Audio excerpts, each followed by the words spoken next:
Have you ever really taken a step back and got deep in thought and realized just how incredible it is that we as humans are able to speak to each other, language, and how mind-blowing that concept is? Communication is a blessing. But today I almost feel like it's a curse. I just read legitimately the worst thing ever, and it makes me regret that our ancestors at one point when they were still cavemen started grunting at each other to communicate, and then it eventually led to this existing. Oh my god, I saw this today, and it made me ill. And I thought, if I had to bear this burden knowing that this exists, you're gonna have to share in the load with me, so let's go on a little adventure here. It's from Tinder. Let me introduce you to the boy wonder Chris here. So, these two individuals matched, and Chris was making the first move here, shooting his shot.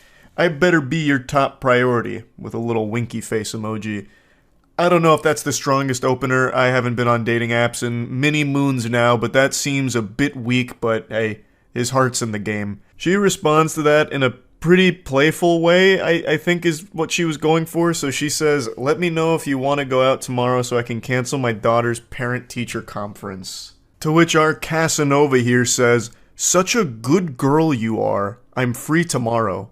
It's already getting so yucky. Such a good girl you are. He's speaking to her like it's a dog or something, like he's about to offer her a treat. And then she says, "I'm not," with a laughing, crying emoji, to which he wants some clarity. You're not a good girl, or you're not free. And she clears up the confusion. She says, "Not free. I have to go to a parent-teacher conference." Already, this whole exchange is going cattywampus. The wheels are falling off pretty quickly. And somehow it just continues to go further downhill. A goddamn avalanche of cringe. So he goes, "Damn, I actually thought you'd be fucking bad AF and cancel. Ha ha." And she says, "I'm alarmed that you would want to go out with someone who would do that." And he goes, "Ha ha. I mean, in the back of my head, I was hoping it was a joke, that you didn't actually have one." To which she says, "Unfortunately, I do." And then he goes, "All good, you're doing well, giving me attention right now." And then she says, "I can meet up for a drink if you want since you live close. I have my kids this week, but they're older, so it's not like I can't go out. I have them every other week. Where do you live?" His response here is really confusing. What does that mean? All good, you're doing well, giving me attention right now. What's happening? Is she like scratching under his chin? Like, I don't get it. What is he referring to? They're just talking on Tinder, and why is she...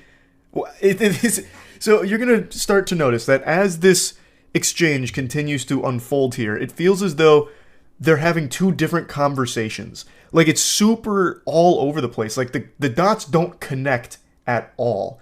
Like, they're in two different dialogue trees, and it's not matching up. Now, our boy Chris, the protagonist, is a lot of things, but a coward he is not. He tries to employ the most delusional strategy you could ever envision. This is not something you'd ever find in John Madden's playbook, I'll say it like that. So, after he asks which part of downtown she's in, she replies, not saying. He then tries to, like, assure her that he's not gonna, like, go out of his way to find her. He's not, like, a stalker. He's not weird or creepy. He says, "I'm not gonna go find you, lol." And then he says, "I just got done with the gym, now doing post-workout naked stretching." Chris, are you okay?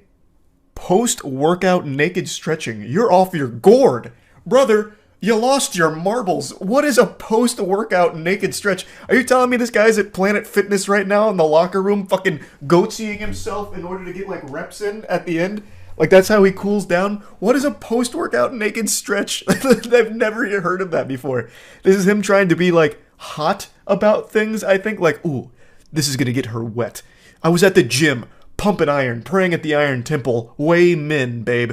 And then I finished. Biggest pump of my life. So obviously I took my pants off, put both legs over my head, and hung a 5-pound kettlebell from my erect wiener. Hold for 30 seconds for 3 sets. It's the only way to conclude a good workout.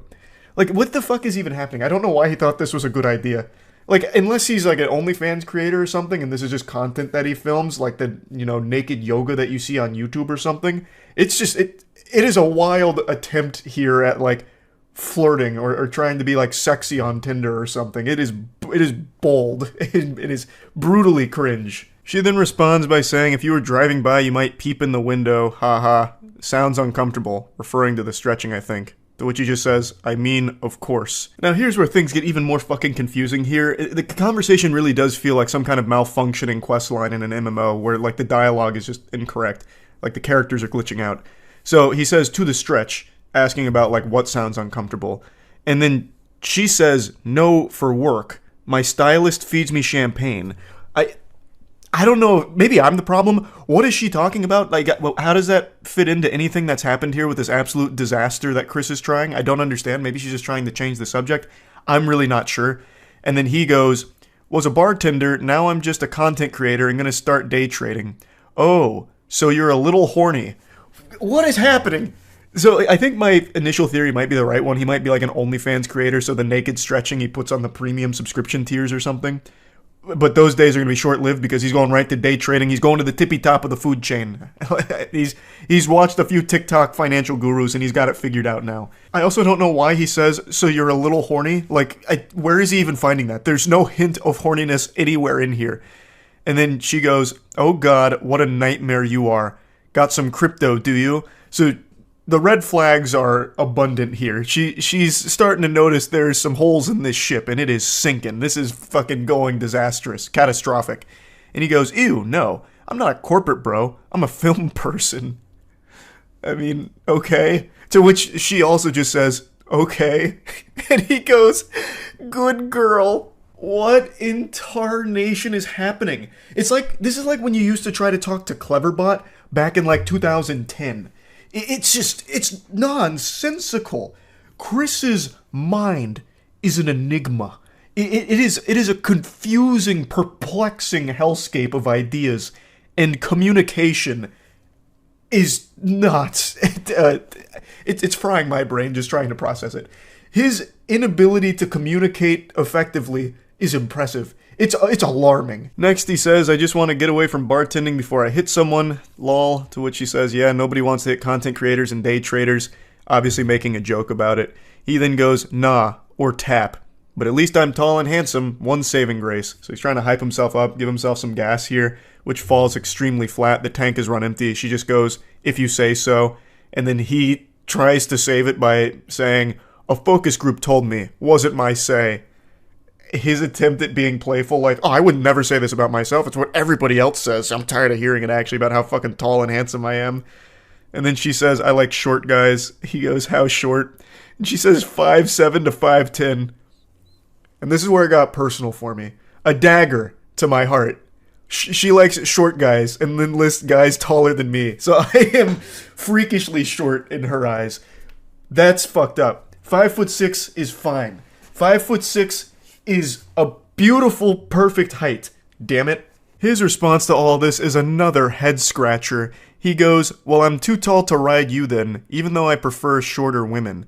She says, well, I'm sure I'm too non-gym oriented for you. He says, you look like a gym exercise, to be honest. But yeah, you look like a good barbell curl. You look like a lat pull-down machine, babe. Yeah, fuck yeah. Nailed that. A wonderful line from him, really. I walk my dog slowly around the block twice a day. He says, I'll be the dog. This guy is so horny. This guy is criminally horny. Like, his arousal should be studied because it is on a whole different level, a whole different dimension. Everything he is reading is making him hornier, and he's saying goofier and creepier things each and every time. She goes, no offense, but you might be the fuckboyest fuckboy I've ever talked to on Tinder. And he goes, damn, you must not get many guys on here then.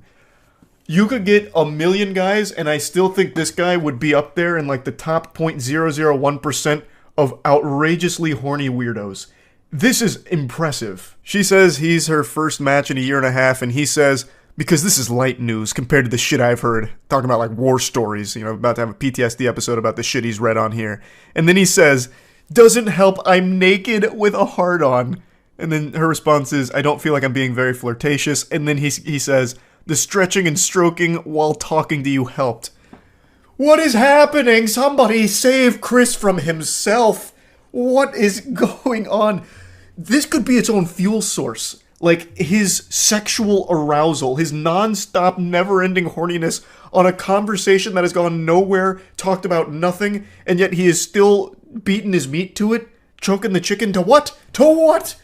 Like, there's not even, like, an imagination you can make out of this conversation that would be even remotely associated with something sexual. And he just keeps going. He's talking about being naked with a heart on. What happened to your naked stretches? What are your stretches? What are those naked post-workout stretches? Does he put a butt plug in and wiggle it around or something to stretch out his ass, and that's why he's so horny now? Is hitting his G-spot? Like, what is going on? All she says to that is, okay. And then he goes, do you mind? I'm doing it whether you mind or not. I don't really care, but do you mind? Is that cool with you think? And then she goes, mind what? Me stroking myself while we chat. Oh, it's so yucky. Oh, it's so foul. Not at all. Can I tell you a story about last night when I was alone in my bed? Sure. My cat jumped up next to me and started hacking, and then she threw up in my hair. So this is her attempt to try and gross him out to ruin his mood, but she doesn't realize the raid boss of cringe that she's up against. He even calls her bluff. He goes, not gonna get me soft. Literally wiggling his finger saying, nope, that's not gonna stop me. I'm squeezing my hog no matter what. I've had my cat vomit multiple times. I had to get up anyway because I perioded all over my sheets. And he goes, yum, nice try. And she goes, through the mattress cover. He goes, bleach helps. Were you naked? Oh my god, he's still in it. He's still in the zone. He's in the flow state. He's in the mainframe. And she goes, I was wearing my hoodie-footy pajamas that have toasters on them. To which he says, with an ass flop. And he comes back to clarify that he meant flap, because ass flop makes no sense and wouldn't want to be rude, that'd be ridiculous. To which she also says, no, that's ridiculous. And he goes, of course, I'm harder than ever now. She just sends an emoji. He goes, yep, I'll leave you alone, unless I can show off. So he's finally saying, all right, I'm out of here. I've had my fill. I've done what I needed to do. I'm good. And then she closes this all out by saying, why do you even need to get a woman on the other end of the conversation? Just put a wig on a stuffed giraffe and show her your stuff and talk about how hot you are. So this whole conversation is one for the books. This is something special. This is so fucking weird. On every possible level. A part of me thought that it was him just trying to be weird on purpose, just to, like, I don't know, gross out a stranger on Tinder or something. But the more I read about it, and read it itself, the sacred text here, the more I'm convinced that this guy is just an actual fucking freak. Like, just an actual lunatic. So yeah, I just had to share this. That's about it. So yeah. Rejection never feels good, it always hurts, and rejection comes in many different shapes and sizes, many different forms of rejection. Maybe you're like me, 5'6", playing a pickup basketball game, driving down an open lane, about to get this easy layup only for it to be swatted last second by a 6'6" freak athlete. And there's nothing you can do about it. It's embarrassing, but it happens. Or maybe you're finally shooting your shot with this romantic interest you've had for a while, only to find out they're not interested and they turn you down. I'm not gonna sugarcoat it, I won't pull the punches here. It sucks. It feels like shit. But learning how to handle rejection is a necessary part of life. So back to my basketball example, what do I do when my shot gets blocked? Well, I get tears in my eyes and come up with as many excuses as possible, and I try and call a foul if possible, so that way we can run that back. So it's not my fault, it's they played dirty. And what happens when you get rejected by a romantic interest? You move on. At least that's the healthy way of doing it. Let me show you two unhealthy ways of handling rejection. This girl and this guy were communicating under the impression that maybe this leads to a long-term relationship. That's the context going into these text messages, and it starts, I love it. Oh baby, I'll service you in your car from now on. Straight up Brazzers storyline type shit. And she responds, ha ha ha ha ha ha ha ha ha ha ha ha ha ha ha. Let's go on a date before I get serviced. I'll be there Saturday, lol. I'm actually staying the night there too. And then there's a lot of like redacted information here, like a CIA document, so I don't exactly know what was being said in between these, but she says, where do you live? Oh, okay, got it. So far things seem to be going well enough. They're making plans. She says, do you have plans for when you're here? And he says, hopefully just you, but no plans other than that. Just needed a breather from my son. I'm going to book a hotel room tonight when my check hits. Which is starting to give off a bit of a weird vibe there. She says, oh, how old is your son? 13. And then he says, maybe you could stay the night. She responds, I don't do that the first night, I'm sorry. And he goes, I don't mean all night, lol. And she's as confused as everyone else would be. So she says, ha ha ha ha ha. What? You said stay the night. I meant like hang out at the room after dinner. Maybe cuddle up. I'm a huge fan of cuddles and the best in the world at giving full body massages.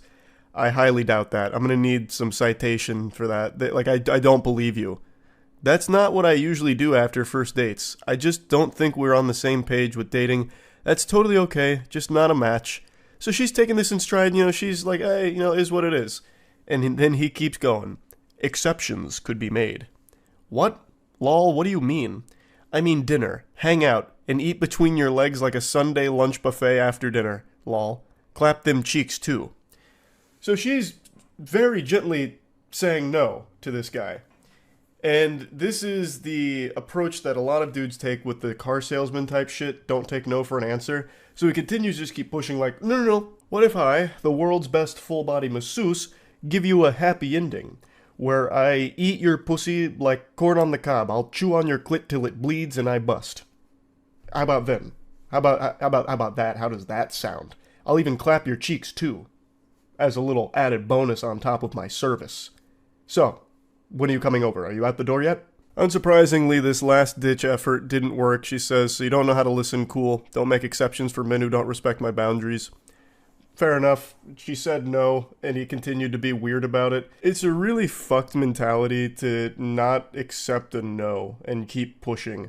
It's just creepy behavior that's never going to amount to anything positive ever. When someone declines something or tells you no to something, you should really accept that, respect that, and just move on. It's not like you're going to change their mind by being an annoying pest about it. Like, oh, wait, what? Rejection? Wait a minute. You're not thinking this through. What if I clapped your cheeks? You failed to think about that, didn't you? Yeah. So if I clapped your cheeks, now I assume you won't be rejecting me? What do you mean you're calling the police? This one's a masterclass on how to respond to rejection like an unhinged lunatic, so this one's getting extremely angry when getting told no. I don't know what the conversation is here. These two had met on like a dating app and they were talking. He says Mario, so perhaps the question was, who was Luigi trying to save in Luigi's Mansion? I don't know, maybe they were playing a trivia game. She says, okay. She doesn't seem super enthusiastic about that response, so maybe she's not a fan of the Super Mario Brothers. Who knows? But anyway, he says, how was the mall? Get anything good? She says, no, I didn't look. I was just returning something. And then she sends a picture of herself in an outfit. And he goes, oh, that looks really good. Gotta get you some lingerie. Admittedly, I don't exactly know what happened in between the last text we just saw with him flirting and then these. He goes nuclear here. He goes full fucking scorched earth out of nowhere. So I'm thinking that there's some text messages that were exchanged in between these two, so we're just missing an entire chapter of this anime arc that he goes on to reach the villain status. So she says, I don't want to drive to blank for blank, I don't have enough gas. And according to the context she provided, they had apparently had a date scheduled, but she had to cancel last minute because of something school related, and now she was texting him back just to talk today. And there must have been something in between him saying, we gotta get you some lingerie and this. I just don't know what it could be. Maybe he invited her, like, to another place, and she just said, no, I don't have gas for that. But anyway, he responds, oh, alright, that's cool then. Didn't know all that, lol. You said you had some school stuff the other day. Now is gas, lol. You dirty, fat, sloppy, broke piece of shit. You got no gas, but got gas to go to the mall window shopping, lol. Thanks for making my morning, lol. And she just responds, lol. He just desperately tried to spam as much hurtful shit as he could think of quickly, like in a League of Legends game when you get mad that your bottom lane's feeding or something. How else are you going to respond besides just laughing at this pathetic tantrum? So she hits him with a lol, which only sets him off even further, so he sends her picture back to her in order to keep insulting her. Yeah, this shit is funny, lol. Fat ass bitch, you pushing what, almost 190, 200? I almost find it fascinating how anytime one of these weirdos gets their feelings hurt, they always resort to just like, well, you're fat anyway. You're fat. Like, it always comes down to that. The second that they get rejected or told no or something's not going swimmingly in their eyes, less than satisfactory, they always default to fatty, that kind of shit, and then just go on this, like, long-winded rant about, like, actually, I'm the nicest guy the world's ever known, and I was doing you a favor by showing interest. You're fat at the end of the day. That's the big... I didn't want you anyway. I'm not crying, you're crying. This one's just a little bonus, a cherry on top of the rejection cake. It's not exactly rejection per se, it's kind of adjacent. So this is somebody's ex who just texted her out of the blue. He says, "You dead yet?" That 4:22 a.m. crack pipe's hitting a little different today, so he gets bold and brash and says, "You dead yet?" to her. And he doesn't get a response right away, so then tries to get a little more edgy. And then says, "I'm going to fuck on top of your grave and smear dog shit on your tombstone." And this does get a response from her. She just says, "Get a hold of yourself." That line from her made me giggle so hard I had to throw this in here. You have this unhinged weirdo texting at 4:20 a.m. asking if you're dead and then saying that he's going to smear dog shit on your grave while having sex on top of it. There's so many logical inconsistencies with that. A, who's going to agree to have sex at a cemetery on top of a gravestone? That's just guaranteed to get some, like, demons and spirits haunting you for life. And B, why would you bring dog shit with you to have sex? Even if you found a willing participant here, I feel like if you brought a bag of dog poop with you, that's immediately going to ruin the mood and you probably won't be having sex. Like, this just doesn't make any sense. This guy's spitting a bunch of nonsense here, a bunch of mumbo jumbo. And she just immediately calls him out on it, saying, just get a hold of yourself, you weirdo. It's so good. I just had to include that in here. Again, it's not exactly rejection per se. Like, it's not in line with the other two, but it's just something that I had to toss in. That's really about it. See ya.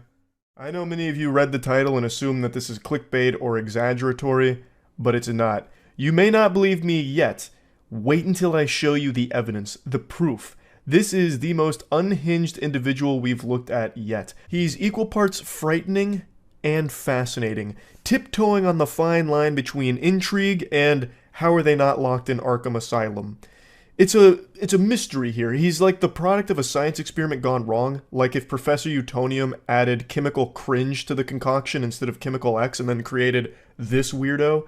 Since I've been down this rabbit hole, this bender of consuming awful romantic texts and bad dating stories and bad dating videos and all of that, this guy is now at the top of the tier list for the weirdest. Like all great fairy tales, it begins over Facebook memes. So he says, "Did you block me on Facebook?" To which she responds, "Nah, my profile got deleted, maybe. I don't know. Lol. Long story." Then he goes, "You don't have to lie." I can just feel the sadness emanating from that line there. I can imagine him looking down and kicking his feet in some sand. And she goes, "I'm not. You can ask pretty much anyone. The profile is gone." To which he responds, "I'm not going to waste my time finding out you're lying to me. So now you're going to ignore me." This is, I'm assuming, a lot of time passing between those two texts. And by a lot of time, I mean probably like 5 minutes because this guy's fucking delusional. So he double texts her like, "Oh, so now you're ignoring me? Now that I've called you out on lying about this?" She responds by saying, "It's not like that, it's just I don't like being called a liar." He then claims, "I didn't call you a liar, I just wanted to know what was going on." And then she says, "I told you and you said I lied, dude." I don't even know why he's trying to pretend that he didn't call her a liar. He can literally look 2 text messages back and see that he point blank blatantly does call her a liar, basically. He's already off his gourd right now. He's fuming because this account that he follows posts memes that he likes and now he doesn't get access to those memes and he's throwing a temper tantrum. But really, at the end of the day, it's not so much the memes. He wanted to try and shoot his shot here with the individual who runs the account. He then tries a new angle by going for pity. He's like, "Oh, I'm sorry. Just been going through shit. That sucks about your Facebook." And then he's able to almost cobble together a normal human interaction here. She goes, "Shit happens, it's cool. Just been in my head and your memes brighten my day. I got weird because I didn't do anything wrong for you to block me like that.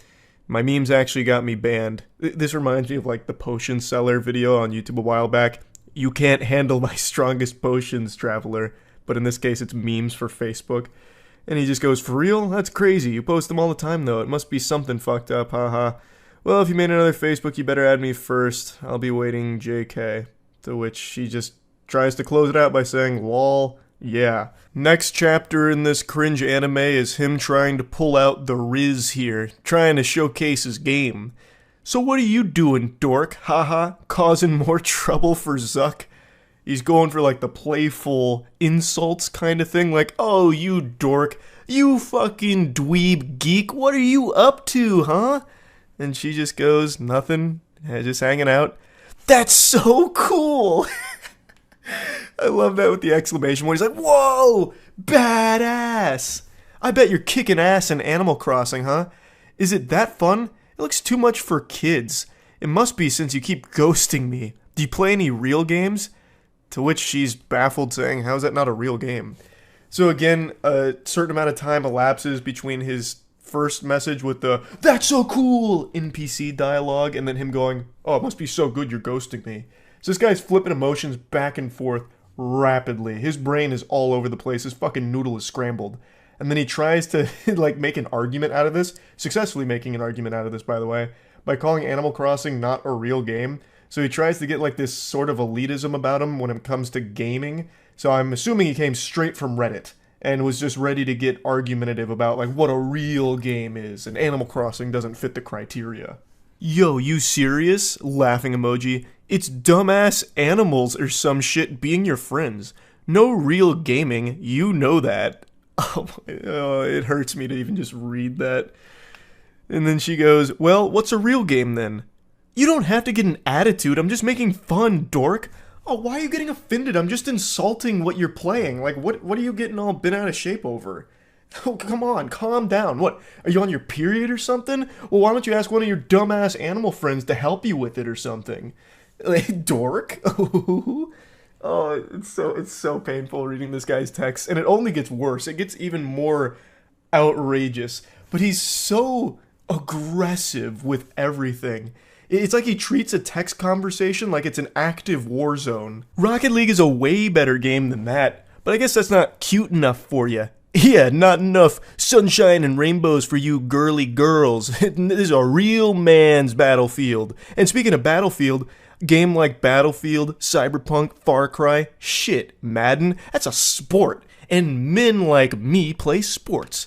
I could help you play them. What a generous offer from this guy. Wow, tell me you're a basic white guy without telling me you're a basic white guy. You got jokes. Double laughing crying emoji. All that is casual shit. Pick up a real game, get on my level. I really appreciate that now she's just making fun of him directly to his face. I have no doubt she was laughing while writing all this shit just to string him along and continue to watch him embarrass himself like the clown he is. What the fuck are you talking about? I'm playing around, dork! Every game I play is so much more hardcore than what you just said. Witcher, Shin Megami Tensei, fucking Fable even. And that was the straw that broke the camel's back. She started to insult his gaming choice, insinuating he's not playing real games and she's more hardcore. And he does not take kindly to that. Now he gets exceptionally whiny. Why are you being such a bitch? I'm literally trying to have a convo, that's it. And oh brother, it's the worst conversation ever attempted. I feel like I should have blocked you even if I did have Facebook. You're insulting my game choices. Which is all he's been doing is just insulting what she plays. I don't know why he thinks it's just some like normal conversation. And he keeps calling her a dork like it's straight out of Ed, Edd n Eddy or something. I don't know what he was expecting. Because they're weak AF and you're being a cunt over nothing. Whatever. She really hasn't even been even close to mean. Not an iota of malice from her here. All she did was like defend her game choices and then joke about what he's playing being casual. Which it is. Fucking Rocket League, Madden, Battlefield. Like, what are you talking about? It's not like you're some kind of hardcore gamer playing some niche shit. You're playing the most mainstream games ever. Like, it's so silly. I don't know why he thinks that she's some supervillain that's just been doing nothing but belittling him. He started it, and she's not even doing anything mean. Does your mom know you talk to women like this? My mom won't around. Why, TF, you bringing that up? That checks out. You have zero respect for me or anyone. You're just a fat bitch who does nothing and leads people on. You're nothing. Fuck you, I was being nice. If this is him being nice, I am so curious to see what him being mean looks like. He immediately just breaks down into his fucking soiled diaper meltdown.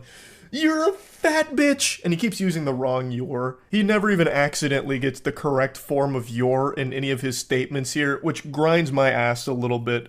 But then he's like, you just lead people on. What? How? How did she lead you on? By responding to you?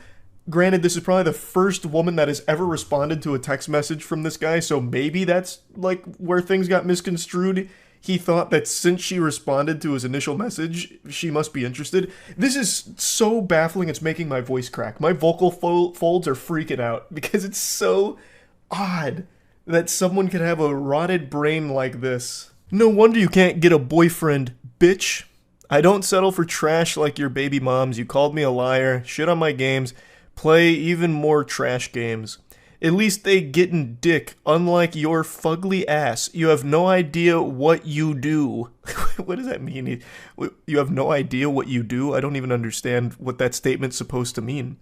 Bet you have fucking herpes, you fat piece of shit. How many kids do you have custody of again, lol? How many of your boyfriends died? Which, I'm guessing these two must know each other through Facebook mutuals or something, so he must see like some of the stuff that she posts, because that sounds legitimately extremely personal. And if that is a real situation that one of her partners died, that is one of the most vile fucking things you can say to somebody, and this guy is an irredeemable, insufferable piece of shit. Wow, so this is what you do to get girls? Insult them? Again, I was playing, but you had to be a cunt. What do you mean you were playing? Your whole thing was just being aggressive from the start by just constantly spamming the word dork while insulting her playing Animal Crossing. She then continues to just take the piss, so she goes, okay, I'm sorry, I've been going through shit too. How are you at Rocket League anyway? And then immediately he just simmers down, he's back to like good boy status. I understand, I'm sorry too. Going caveman mode. I'm pretty good, I can show how to level up. What's your ranking? Platinum. So you're mediocre at best. I'm fucking Plat 2 and Diamond 2. And I'm trash. In Rocket League, Plat isn't very high. That's where the majority of players end up. So he's not good. He's not good at all. What's your gamer tag? Why? So it also seems like he's lying about this, because no sensible person would brag about being Plat in Rocket League. So she's starting to catch him on a bluff where he's puffing out his chest and just lying about his Rocket League rank, which is even more pathetic. I want to see for myself. What console? What's the matter? You don't have an Xbox. I play on Switch. It's on all consoles. So he's starting to sweat a little bit, like he's pressed against the wall. My gamer tag? Why? Why do you want to know that? He tries desperately to turn this around into a situation where they can see each other, which sounds like it'd be downright dangerous to be around this guy. Why don't we hang and I can show you? What's your tag? I got trust issues. It's not that big of a deal. I mean, yeah, what is your gamer tag? It shouldn't be an issue, right? You're Plat in Rocket League. You're a big guy, a big man. What's the gamer tag? What do you mean you got trust issues? Again, ignoring that. I'm just curious. It seems like you're lying. I'm not. And then she drops a meme. It smells like bitch in here. Which is just genuinely a normal, silly meme. It's not even like mean. If anything, it's clearly meant to be like a joke. And for some reason, this sets him off in the biggest way yet. A fucking atomic bomb in his brain here. And he unleashes the Godzilla heat breath. Cunt. Fuck you. Fat piece of shit. You have no idea who you mess with. Go die. Everyone at Dress hates you and thinks you're a slut. I thought differently. Wanted to give you a chance. I thought you were a nice girl and want to be your friend. I'm sure this was the best way you can do it. By the way, I have a fresh meme. Taking care of my kids, lying to women about my Rocket League rank. So she's just dropping some memes on him at this point here. Just adding insult to injury. To which he responds, just kill yourself already. He's trapped in 2009 Xbox Live Gamer Zone. He's really fucking struggling here, treading water. I can hear the tears in his eyes right now. Literally feel them through his sad texting. Forever hard stuck Plat in Rocket League, and forever hard stuck being alone in life with an attitude like this. What an absolute curse. He just continues speaking like an anime villain. Fucking with me, you slut. Wait, can I not get dick, or am I a slut?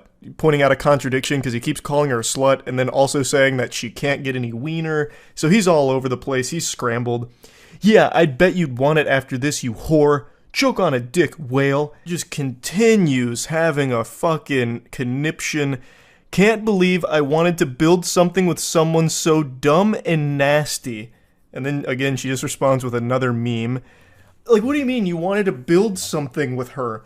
You reached out about feeling like you'd been blocked and immediately started calling her a liar. What world are you living in? What fantasy land? What? You immediately start by calling her a liar and then insulting her choice of games and talking about how you're like a real alpha gamer, not like an Animal Cross gamer like she is. It's fascinating. This is what I mean. Like, it's actually intriguing how someone's mind could end up so poisoned. Like, it is hard for me to comprehend it. Like, I don't get it. He is so all over the place. Like, he starts by getting really mean and aggressive, insulting her games and all of that, then gets really personal, and then she's able to de-aggro him by talking about his Rocket League rank, which it calms him down, feeds him a warm bottle of milk. And then the second she drops a meme making a joke, again, he explodes once more. It's just so peculiar. Anyway, though, here's the finale. Everyone knows you're a slut, a little fat slut who uses people. Again, this comes out of fucking nowhere. She didn't use you. She didn't lead you on. She didn't do anything besides just respond to your initial unhinged messages. Couldn't get a boyfriend for years. That's because everyone, it keeps going. Got too much time in your hands, but I bet your mouth is filled with someone's nasty dick. And she just goes, yep, not yours. That's the end of their exchange. I imagine she probably blocked him again, which is the safe thing to do. What a creepy lunatic. An actual fucking unsafe to be around individual. Like, this all happened over nothing. Actually nothing. Started because of not having access to some memes that he liked. Oh, painful. I had to share this one. I think this is now at the top of the food chain when it comes to like creepy people through, romantic texts that I've been diving through. This one is a rough one. So yeah, that's really about it. See ya. Santa Claus came early with the cringe. His little helpers were cooking up something fierce, and, well, it got gifted under my tree a bit early today, and I wanted to share it with all of you. It's definitely different than the normal things we've been covering when it comes to this romantic rabbit hole of tragedy. The worst text messages, the worst flirting, the worst dates. This one is different from all the others I've covered, actually. So, cozy on up with your favorite Christmas sweater, get under the mistletoe, and get ready to kiss your sanity goodbye, because this one is a real head-scratcher. For the first time in this goofy little series history, we're getting the perspective of a man talking to a woman here. Usually it's the other way around, where a woman has a really creepy encounter with a man and things go cattywampus, shit pops off, tits up, it's all over the place, it's a catastrophe. This time, we're going Freaky Friday mode, we're switching bodies here, so we're on the perspective of a man who has just matched with a woman from Tinder. They've been talking for a little while and it leads to this. I'm jealous, I want ribeye. I'm assuming they were talking about ribeye. I'm quite the detective, I know. I just have a hunch that that's what the conversation was about. She then continues, lol, I'm glad you liked that. To which he says, I would happily cook for you. What's your favorite food? Oh, you will? I love baking, so maybe I'll bake you a cake or some bread, lol. I love steak, rare or medium rare. I love that idea. When can we make this happen? What a great start. I dare say these two are soulmates. This is wholesome, the exchange is going super well. Looks like they're about to set up a date to cook together or bake together.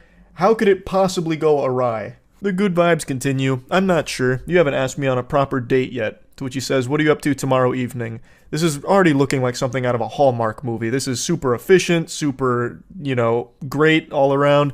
She says, I'm pretty sure my family is stopping by because my sister's in town, but I'm not completely sure. What about you? I see. I've got nothing tomorrow evening. I'd like to schedule said date with you, but I also need to maneuver around holiday busyness. Do you have availability 12/26? And she says, I'm off all next week. The 26th would be perfect, with 2 blushing, smiling emojis. And I'm just sitting here, smiling, blushing, reading this story. Got me cheesing, it's so happy and wholesome. I also find it cute that in order to schedule the date, he conducted it like it was some kind of business meeting, penciling her in and locking it down. And the whole thing is just adorable. So how could it possibly end up in the shitter? What went wrong? Well, let's take a peek. Beautiful. It's a date. Would you be comfortable coming to my loft in blank and we can cook? I have a cat here too. She's lovely. To which she responds, no, I'm sorry. I don't do apartment dates for first dates. That literally made me so disappointed that you said that as a suggestion. I'm going to cut this loose. I hope you have a good Christmas and good New Year. Wish you the best. To which he says, all good? That's a totally understandable position from the woman here. Not going to a stranger's apartment for the first date is probably the safest decision you can make, so there's nothing wrong with setting a hard line in the sand like, hey, I don't really go to people's apartments for the first time meeting them. That kind of decision probably keeps you alive. You might end up at like a fucking serial killer's place. You know, you go over there for medium rare steak and you end up the steak. Turns out your Tinder date is Armin Meaves or something from Cannibal Cafe. So there's nothing wrong with her not wanting to go there for the first date. But she immediately jumps to being like, all right, we're done here. I'm so disappointed you even suggested it. Even though they were talking about cooking and baking together. It's not like he just pulled this out of his ass like a nefarious plot where he was rubbing his hands together and came up with this scheme. They were talking about cooking and baking together. How are you supposed to do that together outside of a household or an apartment or something? There's really no way to do that, so it should be pretty obvious why he suggested it. And he wasn't pressuring her into it. He even said, if you're comfortable, here's an option I think would be fun, since we've been talking about cooking and baking. He wasn't like poking her or trying to bribe her into coming over there and set a trap or anything. He was just putting the offer out there. So I feel like a less aggressive response from her would have been something more along the lines of, hey, politely, I'd like to decline that. Don't feel comfortable going to your place for our first time meeting. And according to the comment section, he planned on offering an alternative because he understood why she wouldn't want to do that. But then things really start to pop off before he had the chance. So he says, I hope you have a great Christmas as well. To which she responds, Jdi du perdele zatratse. I'm 100% sure I butchered the pronunciation on that, but I popped it in a Google Translate here, and it translates to go to hell, get lost. And I decided to investigate further, damn near having to revive Babelfish to try and get like another translation, because that just sounded so incomprehensibly mean after all of this. But the other translation that I keep seeing for it is basically, fuck you. Which just doesn't make any sense to me, because the guy was just following the conversation they were having. They were both saying like, yeah, let's cook together. And then she even suggested baking, like, yeah, let's bake together. So he's like, all right, bet, let's do it. Let's cook and bake together. And then she just goes, fuck you, scumbag, get lost. So he tries to like explain himself. He goes, for the record, it just seemed like a logical next step in the conversation because we were talking about cooking together. Sorry to offend or disappoint you, ma'am. And she just goes, go fuck yourself, dude. This time, plain English. So that one I understood. And then he just says, very weird response in my opinion. And then she unleashes the demon here. She lets Hulkmania run wild. You know exactly why you fucking invited me to your loft. And it wasn't for cooking. Don't text me ever again, blocked. And then he just goes, we met on Tinder, remember? Wish you the best in getting a date. I'll be warning all 30,000 women in blank about you. Now you're blocked. And he's just like, well, actually, wiggling his finger, blank has a population of 6.47 million, about half of which would be women. Warning 30,000 people about anything is an extremely tall order. You don't even get 30,000 people that heed hurricane warnings in Florida. If she's somehow able to send up the bat signal here to warn all 30,000 women in that immediate area about this guy, hats off to her. That's an incredible achievement, and she should use that power for good instead of evil. This guy didn't do anything wrong. He's clearly starting to take the piss here a little bit and just play around with it with that population remark. But I almost don't blame him because this is such an unbelievably hostile response to something that wasn't ever really meant in a disrespectful way, at least not from what I can see. She just immediately jumped to the conclusion that this guy is only looking to have sex with her. He's not actually inviting her over to cook. He is inviting her over to his place just for some coitus. There would be no steak being prepared. The only thing being steamed in that apartment would be ham. Steamed ham. I'm referring to them fucking. Like, that's such a stupid way of saying it. Mashing pissers, whatever have you. So she just believed that this guy was some huge asshole and was only using cooking as some kind of Trojan horse to get her over, but his true intentions were for a little bedroom rodeo action and nothing more. When really, to me, it really seems like they were talking about cooking and baking together. They were both on the same page. So when the idea of a date came up, which she proposed, the logical conclusion you draw is, hey, we've been talking about cooking and baking together, let's do that for our date. Like, it doesn't really seem like there was any kind of malicious intent behind it, and he never really had a chance to offer an alternative because she immediately just shut the whole thing down, which she has every right to do, there's nothing wrong with that, but it does seem like he wasn't trying to just be some douchebag or whatever. Like, it seemed like he was just offering a date that they had been talking about as a mutual interest. I'm sure he probably would have offered an alternative since she wasn't comfortable coming over to his place. He continues to just get a little sarcastic about things. He goes, please warn them about how a guy from Tinder invited you over to cook the day after Christmas.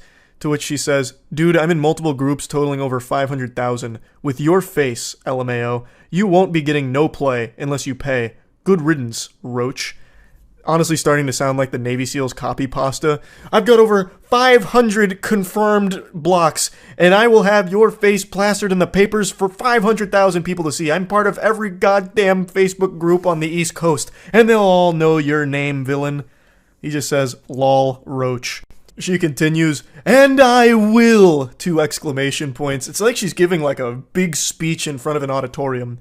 I'll let them know you tried to fucking invite me to your pathetic ass apartment for an easy lay masquerade as a cooking date. Yeah, we aren't stupid. Even your fucking hairline ran from you. Now sit back and enjoy being alone. And he just goes, I hope you find peace and love. Yeah, I mean, what else can you do except pray for happiness for her? Like, this went south so quick out of nowhere, and I don't think it needed to. They could have just said, like, not comfortable, are you open to anything else? And if he tried to be pushy about it, like, no, you have to come to my apartment, then all of this is a totally reasonable thing to say. Like, no, you clearly just want to fuck, get out of here, get lost, scram, Buster, you know, hit the road, take a hike. But she didn't even get that far. She immediately just jumped to this assumption that this guy is a piece of shit and he needs to go to hell and get lost. And now apparently she's going around putting up wanted posters like it's One Piece with a 5 billion berry bounty on this guy's head, all because he had the gall to invite her over for a cooking date that both of them were discussing together. I just don't really know how she'd even frame this as a bad guy to her 500,000 person group that she's a part of. I don't even know what group that would be. That's like a wildly large group to be a part of, and I can't imagine she has like a power position there where she can put out an APB on this guy or something. But even still, I don't really know how you could even spin this guy as a horrible person. But yeah, anyway, just wanted to cover this one. This one's different from the norm that we usually go over here, so that's really about it. See ya. Hello and welcome back to Weirdos in the Wild. The best way to start your morning is with a big frown on your face, so get ready to wear that with pride. We've got some really interesting specimen here today, so let's go ahead and take a peek at our first one. Our first journey begins with a cold call here like a telemarketer. This guy reaches out saying, hey, remember me? And get used to seeing me spelled that way, because he only speaks about himself as if he's talking through the We Me channel from back in the day. And she responds by saying, hey, I think so, from blank, which is middle school. So they knew each other in middle school, and I'm assuming it's been quite some time since then, because then a couple months later he reaches out again saying, hey, you have kids yet? It's already off to an odd start. They're clearly into their adult years here, and this guy's thinking about her from middle school, and then reaches out a couple months after making initial contact just to ask if she has kids currently. And it only gets more strange from here. She responds saying, hey, I don't have kids yet, why do you ask? He goes, just asking, you have a boyfriend? I do have a boyfriend. Do you have a girlfriend? Can I tell you something? And that's how you know this is about to go straight into the shitter here. That question, can I tell you something, always seems to precede the most foul thing you'll ever hear in your life. I've read so many of these texts and watched so many bad romance videos recently that this is one of the more concerning questions you could be asked. Can I tell you something? Or some variation of it. I'll also just never understand the purpose of typing something like that. Just fucking spit it out. Say it with your whole chest here. What's the point in acting like some kind of shy anime girl? Oh, can I tell you something? Like, what's the response going to be to that? No? You've made it impossible for someone to shoot that down because then the conversation immediately gets hostile. So everyone has to say, like, yeah, I guess you can tell me something. So just do it. Rip the band-aid off. You're going to say something ridiculous anyway. Just say it without asking for permission, because we all know you're just going to fucking blabber about it anyway. She says, yeah, what's up? However, even if she declines saying, no, you can't tell me anything, leave me alone, bozo, it wouldn't have stopped this maniac. He goes, no grill frimmed. So I believe he has entered this, like, flow state of horniness, and it's clouding his vision, so he can't type properly. When we was in middle school, I wanted, period, to do this to you.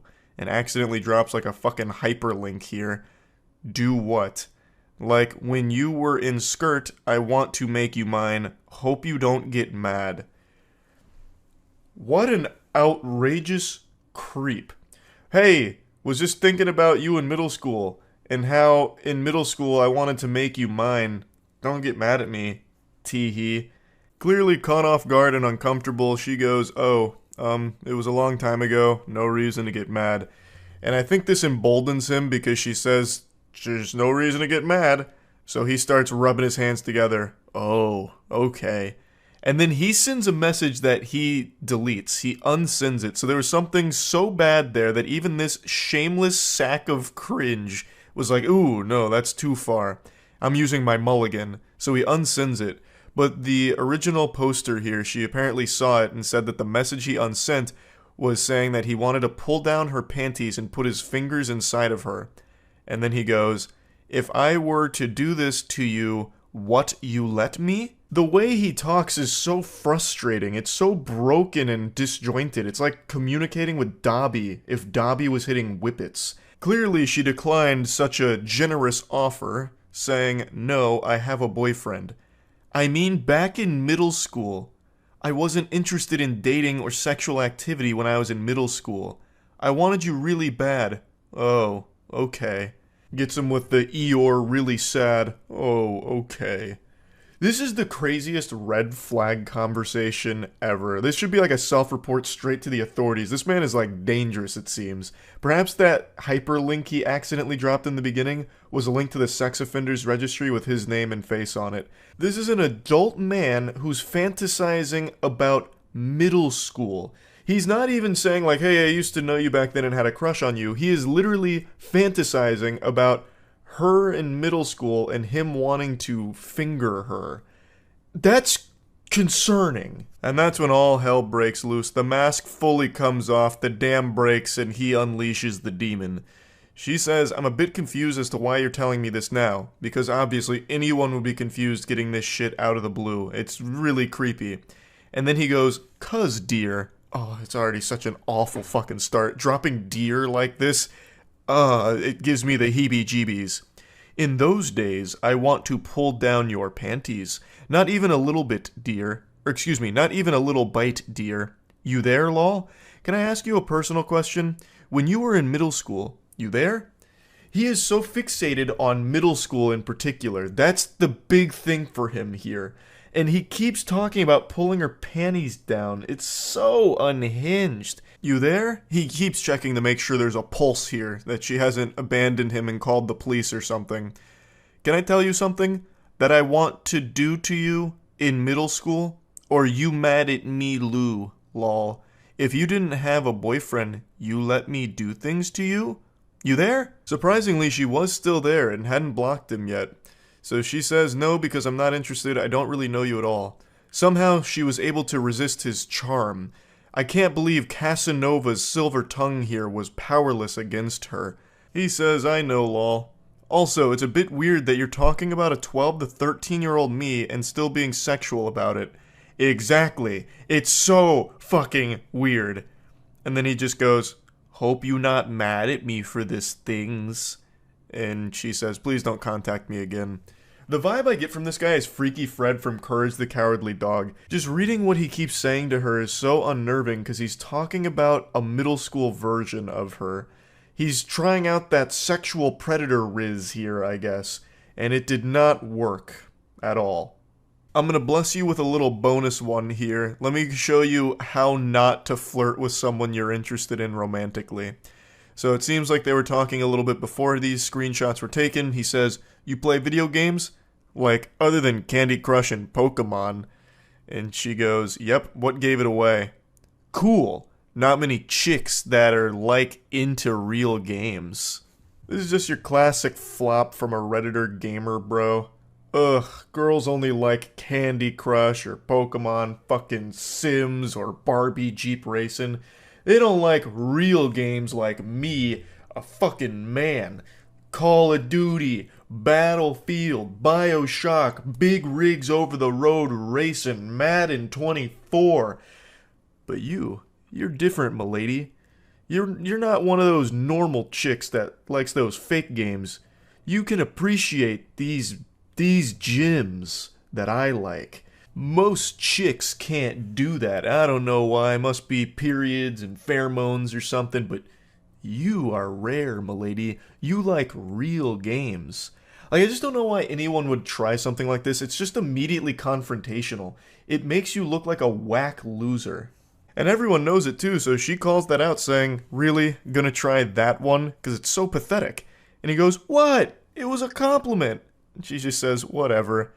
And then that really sets him off. So, a guy who you are already desired to be intimate with gives you a compliment, you get bitchy, and then he doesn't get a response, obviously, and then it comes back later saying, "Are you ignoring me now?" She said, "You live in a different country than me."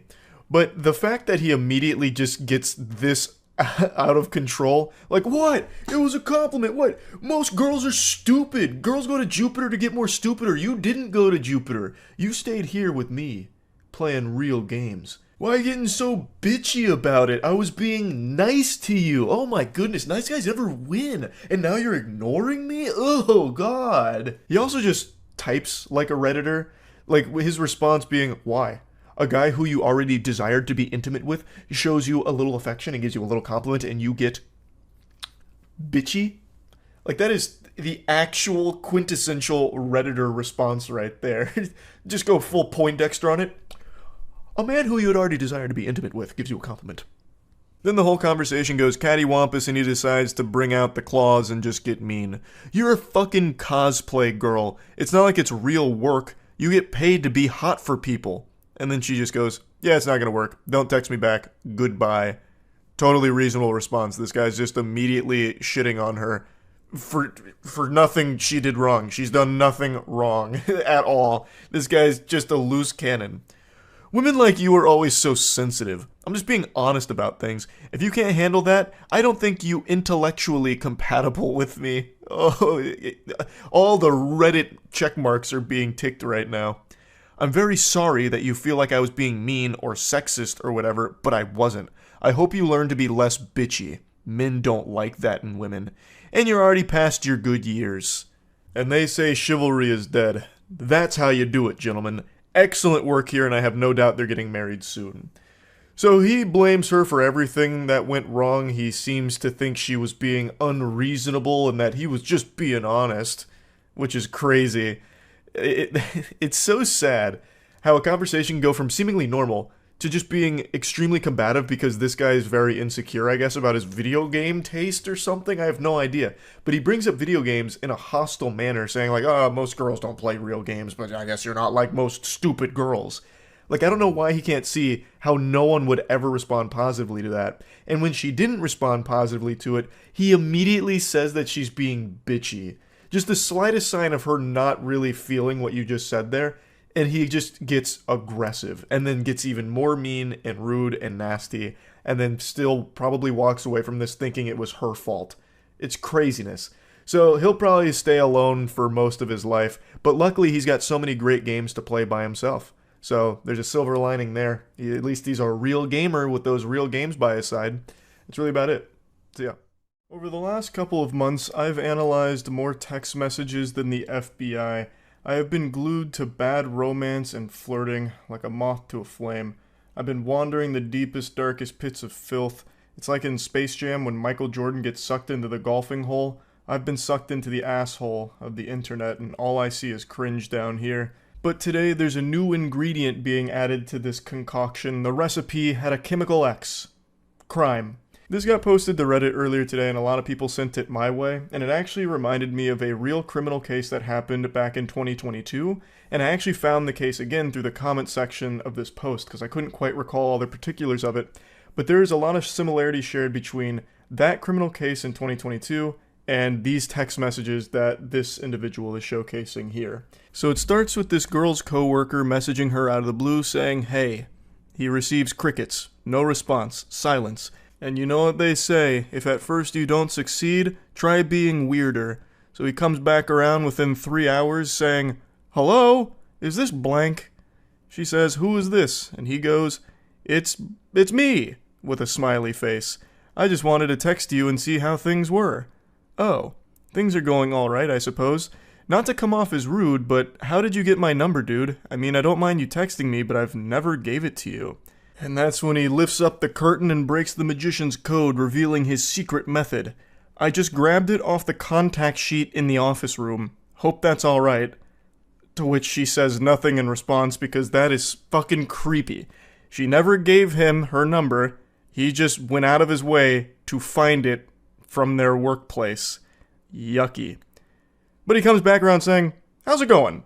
And he just keeps going, throwing questions at the wind here, hoping to receive even the slightest semblance of life on the other side, not realizing that he has already scared her by snooping around tracking down her phone number without ever getting it from her directly. So it's already super creepy to do that. So he says, "How was your New Year's?" No response. 2 days later. "Sorry to keep texting, but what are you up to today? If you're free later, I'd love to go out." I will never understand that kind of shit right there. How can you be so deluded and lost in your own little fantasy land Narnia that you think there's even an iota of a chance that she agrees to go out with you when she has ignored your messages for 4 fucking days? Like, what is the thought process? Scratching at his chin. Maybe she's playing hard to get. Perhaps she's just been truly swamped and has been really wanting to reply to me but just might be a bit shy and doesn't know how. I know. I'll go ahead and invite her out with me. That should make her a lot more comfortable. And he goes a bit deeper. "I know you're probably busy, but I could pick you up too, so you wouldn't have to take the bus anywhere. If you wanted to go out, that is. Sorry to keep texting, but I don't want to be out too late, so I'd appreciate a response at some point, smiley.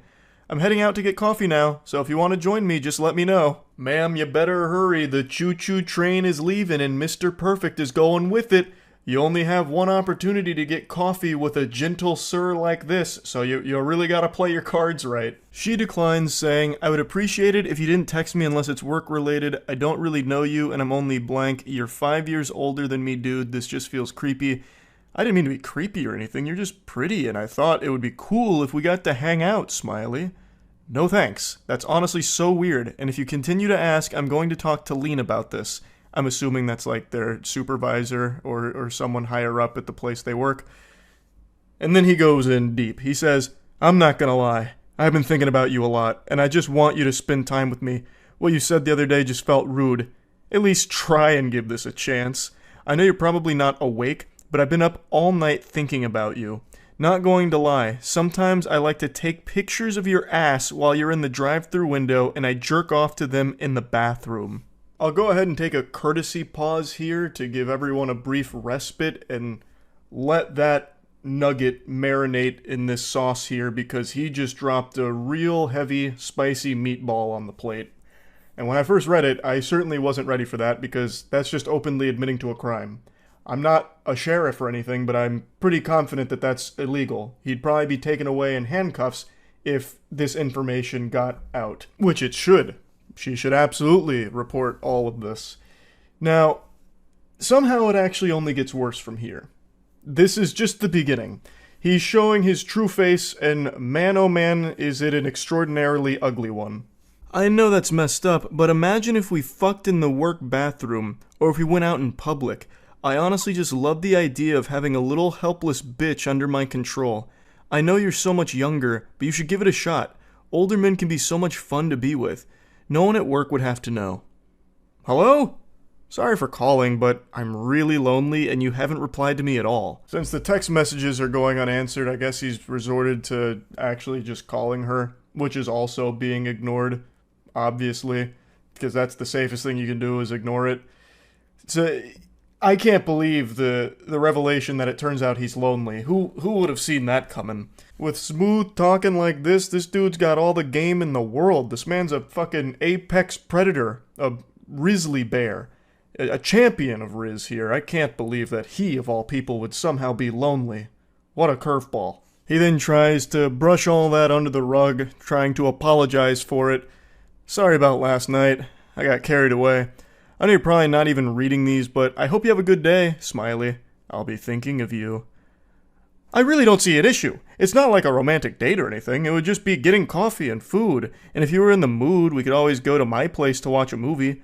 I know it sounds creepy, but why not just get out and enjoy the day together? What in the hell is even that? What are you talking about? It's not like a romantic thing or anything. You were just talking about fucking in the workplace bathroom. And then you were talking about having a helpless bitch under your control. What do you mean it's just coffee? You're already showing how extraordinarily creepy and perverse you are. What are you yapping about? He's blabbermouthing about a bunch of hooey. And that's when she finally does respond to all this and says, "Alright man, I'm probably going to report you to the police. You know damn well that I'm underage and you're texting me in the middle of the night like that. Fuck off." And then he drops her address and says, "If you continue to ignore me, I'll just make it so you can't. If you tell anyone, I'll make this even worse for you." So it turns out she's underage, and he was well aware of that fact. And he also would have been even more aware of that fact, considering he snooped through the confidential workplace documents to find her address and her phone number. So it would have been abundantly clear that she is underage, and he didn't care. He still went for this full throttle. So he's also a pedophile on top of all of this. Now he concludes their conversation by dropping her address to obviously try and scare her, letting her know that he knows where she lives and he can always pay her a visit. And a lot of people in the comments, and I think a lot of people in general, would assume that that's just supposed to be like some kind of scare tactic to get her to not say anything.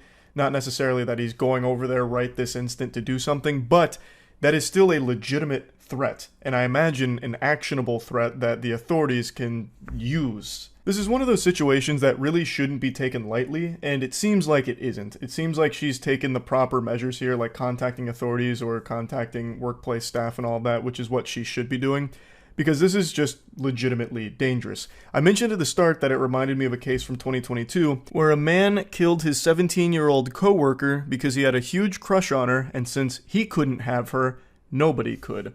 Her name was Riley Whitelaw, and she was murdered at her place of work by this individual. He recently got sentenced in October of 2023 for the murder, and it is just horrifying. Now, Riley had previously made a complaint to the employment about how uncomfortable he made her with like the advances that he would make on her and all of that, and even asked to like have her schedule changed so they wouldn't have to work together.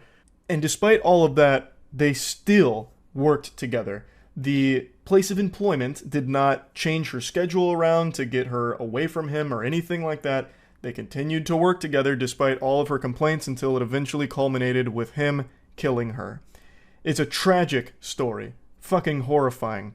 And it reminds me of the text messages we just read right there, where a coworker becomes infatuated with someone and then eventually does something disgusting like that. So reading through these text messages, it is a concerning individual in a scary situation.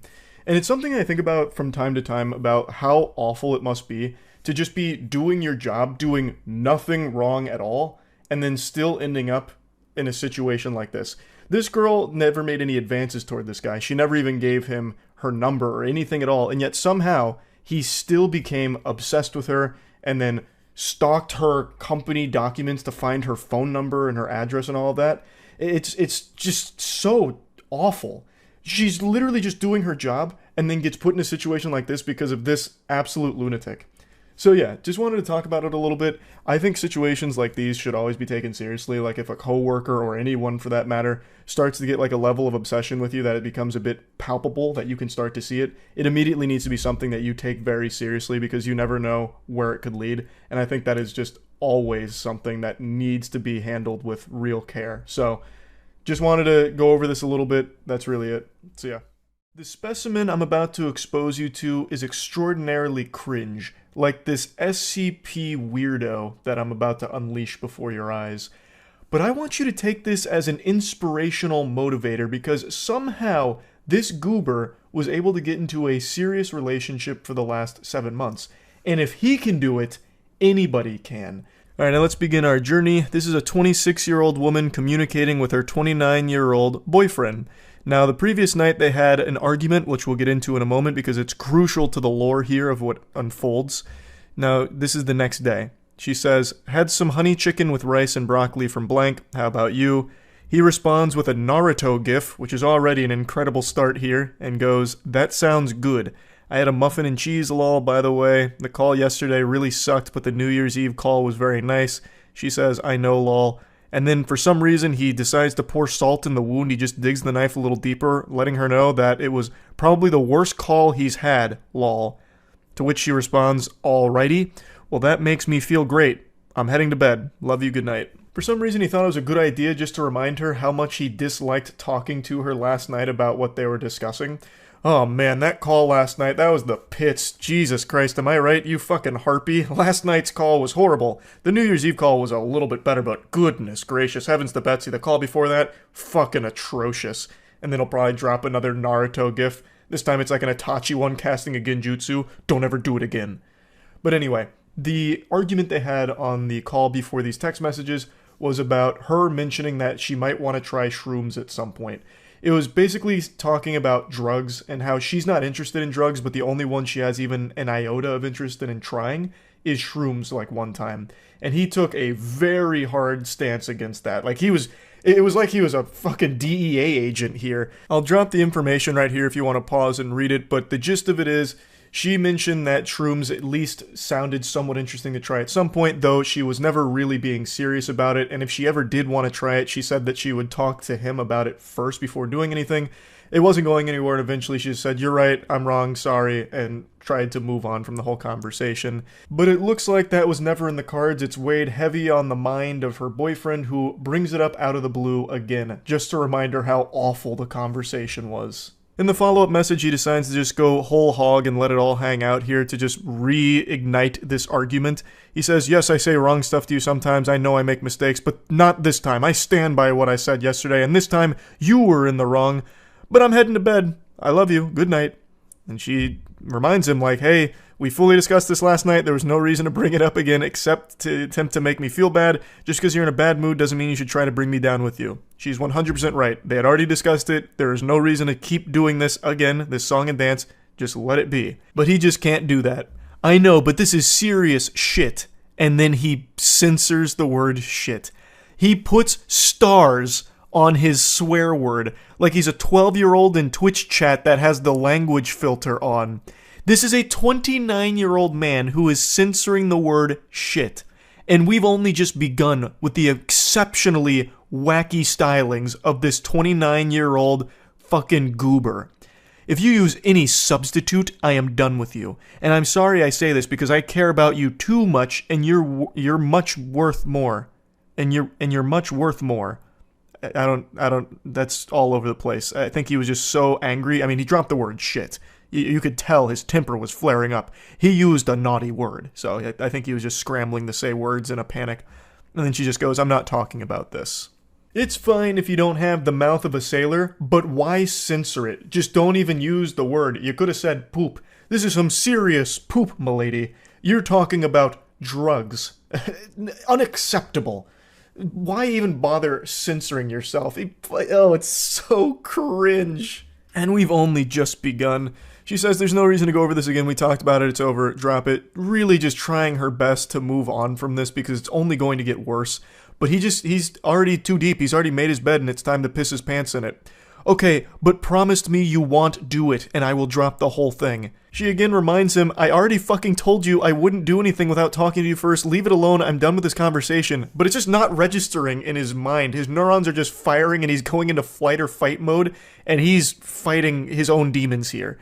Don't get angry at me just because you had a drug problem in past. That's not my problem. That's your problem. Which is a crazy fucking thing to say to your significant other. Jesus. And she goes, bro, you're being dense right now. Just shut up and leave it alone. This isn't a conversation to be had over text, and we already talked about it on the phone. Just drop it, dude. Now, if you pause to read the explanation for the context around these messages, you'll know that the drug problem he's referring to is her smoking weed when she was 19, and the one time she tried cocaine. That's the drug problem to this guy. He speaks as if he's like a 14-year-old boy who just had a class on Dare, and now he is scared. He can't sleep anymore. He has to go to bed with one eye open and Narcan on the dresser next to him, just in case a burglar comes in and tries to force him to OD on drugs. Like drugs are out to get him and everyone he cares about. And he just keeps spiraling. You have to change that blank. He's literally beeping himself with a sensor. You have to change that beep stupid attitude. and I'm not your beep, bro, and I'm not your beep, dude. Maybe that's why wow, that's hard to read. The grammatical catastrophe that he's unleashed upon my eyes is really fucking with my brain. I'm not your beep, dude. Maybe that's what you're call your beep friends. I don't give a beep. I'm not your beep friend. I'm not your beep. X is beep. Remember that. Like, what in the world is happening? This is the most childish text message I've ever seen in my life.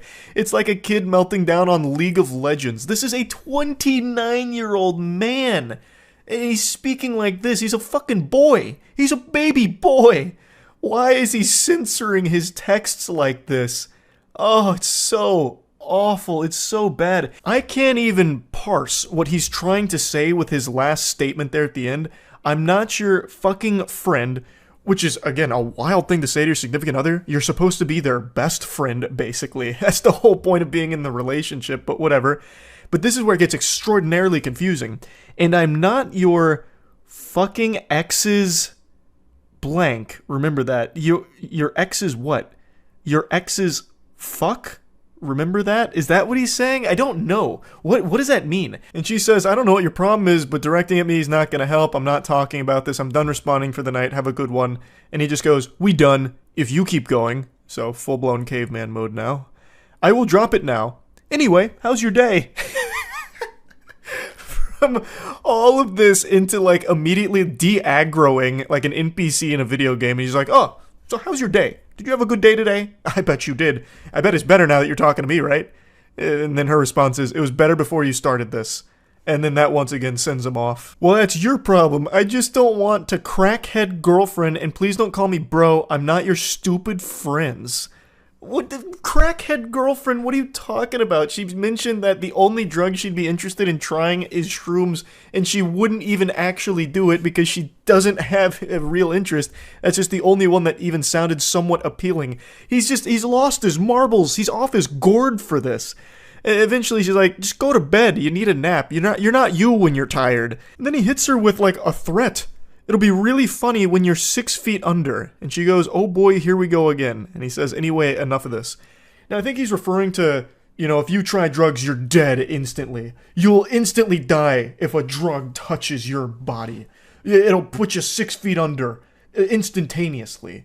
Like, I don't know if he's actually threatening that he'll put her 6 feet under, but that is kind of how it reads.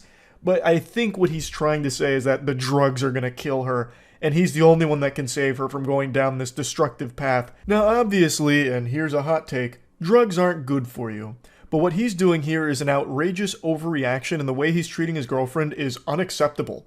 He's just yelling and screaming at her like it's an episode of fucking Scared Straight. All over her going over a hypothetical of if she was to ever try a drug, she'd want it to be shrooms because that's the only one that sounds even somewhat interesting, but she doesn't even want to do it. She's not saying she's going to go do shrooms or anything like that. She's not going down this path to being a crackhead like he thinks she is. This is just ridiculous the way he's treating her over this. And don't even get me started on his potty mouth, all those nasty words he's been using here. But luckily for all of us, he's tastefully censored all of them for us. Clearly don't respect me. You think I'm a joke when I'm saying the truth. I wish just once you just listen to me. I think you're a joke, buddy. I'll say it. She won't, but I will. I think you are fucking cringe incarnate. She says, I'm listening. I'm just tired of you repeating it over and over. When this whole thing was finished last night, of course I don't want to hear it again. I dropped it. You should too. Leave it alone. And then he tries to play the saint again, like he's just looking out for her and it's all for her benefit. He's the angel. You know I say this because you are very important to me. Maybe no one tells you this, but I'm the first to tell you. And I always stick with my words. That's what I have to say. And I'm sorry if you hurt, but I had to say it. What a fucking hero. There's better ways of saying it. And apparently you'd already had this conversation the night before. And everything was settled then, but you just keep going. And she said, you didn't have to say it, lol, but okay, whatever makes you feel good. And now the demon comes back out again. Fuck do that. Beep attitude. I'm telling you, if you keep doing this, I'm trying to be understanding, but you give me beep disrespect. Answer, I'm done with you. Fuck off. This mumbo jumbo nonsense. Like, it's the episode of SpongeBob with the sailor words, basically, and he's censoring it in the text. It's so awful. And she goes, just remember, you brought this up, you started, I told you I wasn't talking about it anymore, but you're pushing it, I don't know what else to tell you. She is trying so hard just to move on from this. Like, just give it up, just stop. Why does he keep going? Just stop. And then he drops another extremely mean, nasty insult, saying, no wonder your friend left you and your exes left you. What a huge piece of shit, just a horrible thing to say to anyone, let alone the person you are dating. And then she just goes, ouch, yeah, fuck you. And then he comes back with another confusing head scratcher.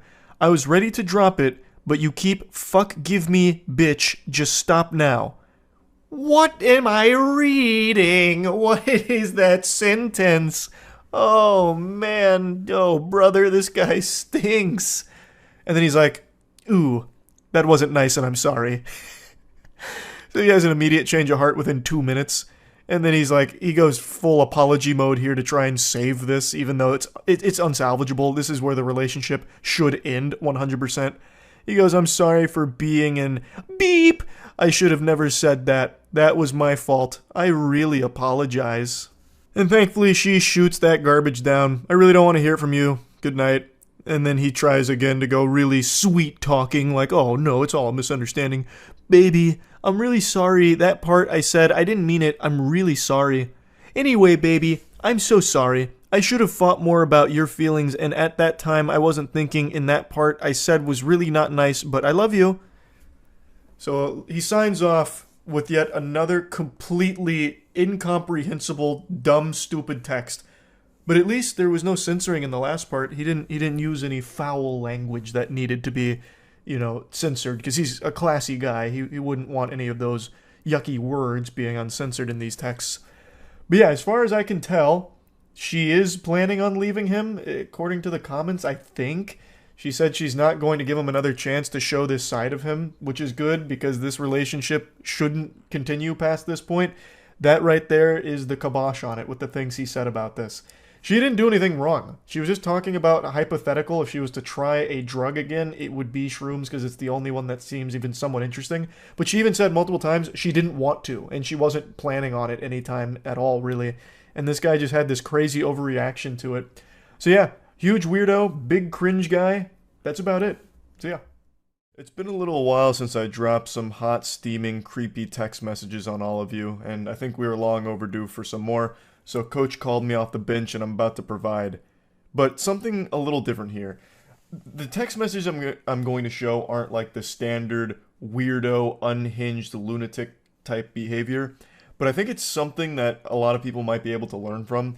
So to give a little background, the poster here, she mentioned that she had gone on one date with this guy and knew him for like 2 months, and the date didn't go super well. And then we fast forward to this interaction that we're about to cover, and the reason why I think this is a teachable moment is because I feel like this is something maybe a lot of people do without realizing it's not a good idea, and there's actually hints of old Charles in these text messages here.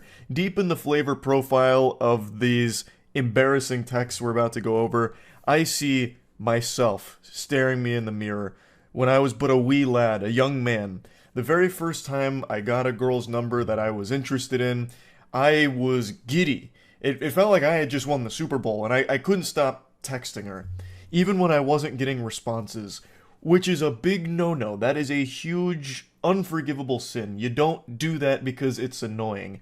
And sometimes if I didn't receive a response after my fourth text in a row within a 20-minute period, I'd just be like, oh man, shucks, she hates me, zoinks, I blew it. And then I'd still send another 3 texts. And I know I mentioned this before at one point, but sometimes I'd get so desperate and begging for a response that I'd send her little ASCII art of stick figures.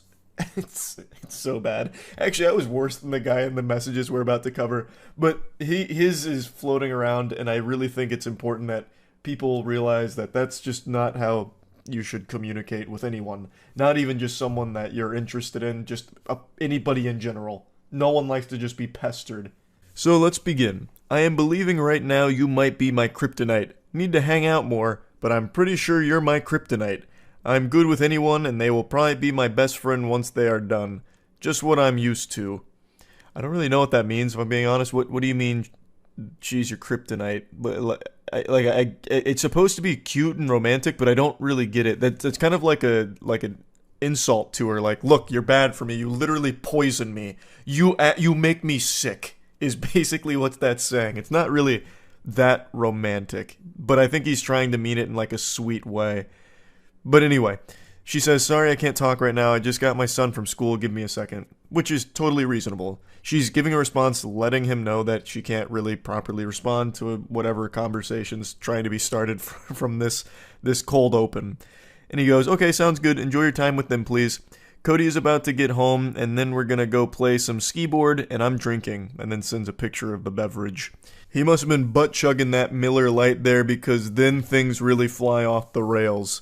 Feels kind of weird being in Wichita Falls. I love it, though. Let's have a good time. Can I call you? I miss you already. Sorry to call, just wanted to talk to you. I'm guessing he tried dialing her there and didn't get a response.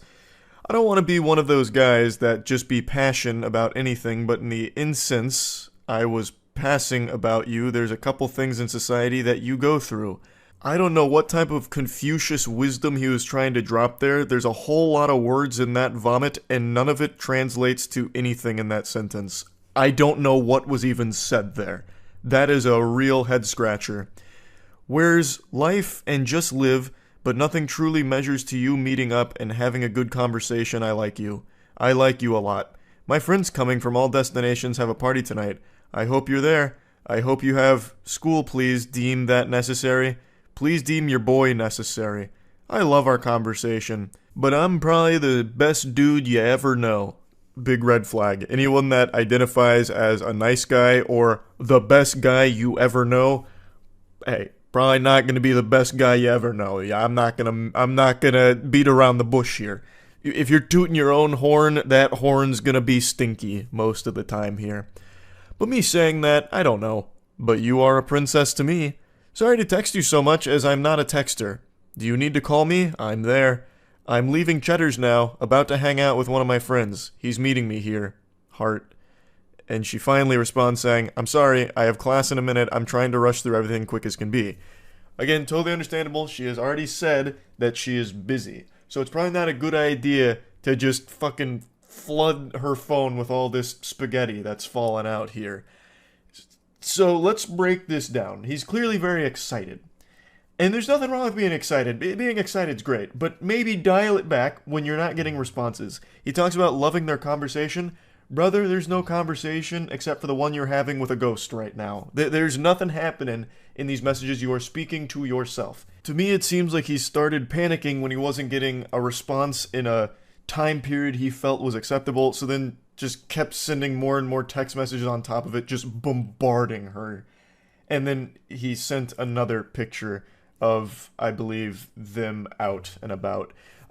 Another thing is, I don't think just sending a bunch of pictures is a good idea either when you're not getting responses. That makes it seem very desperate.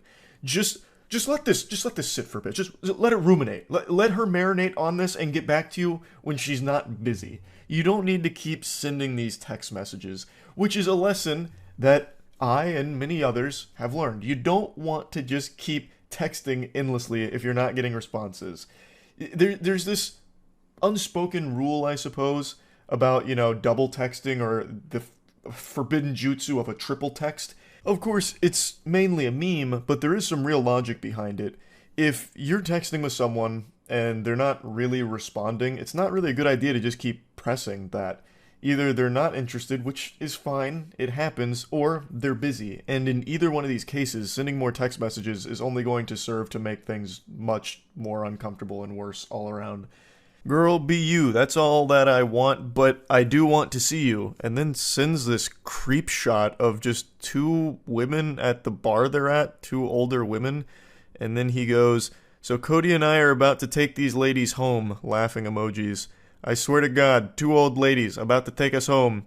I want to see you. You in class? This is just really weird. This is bizarre.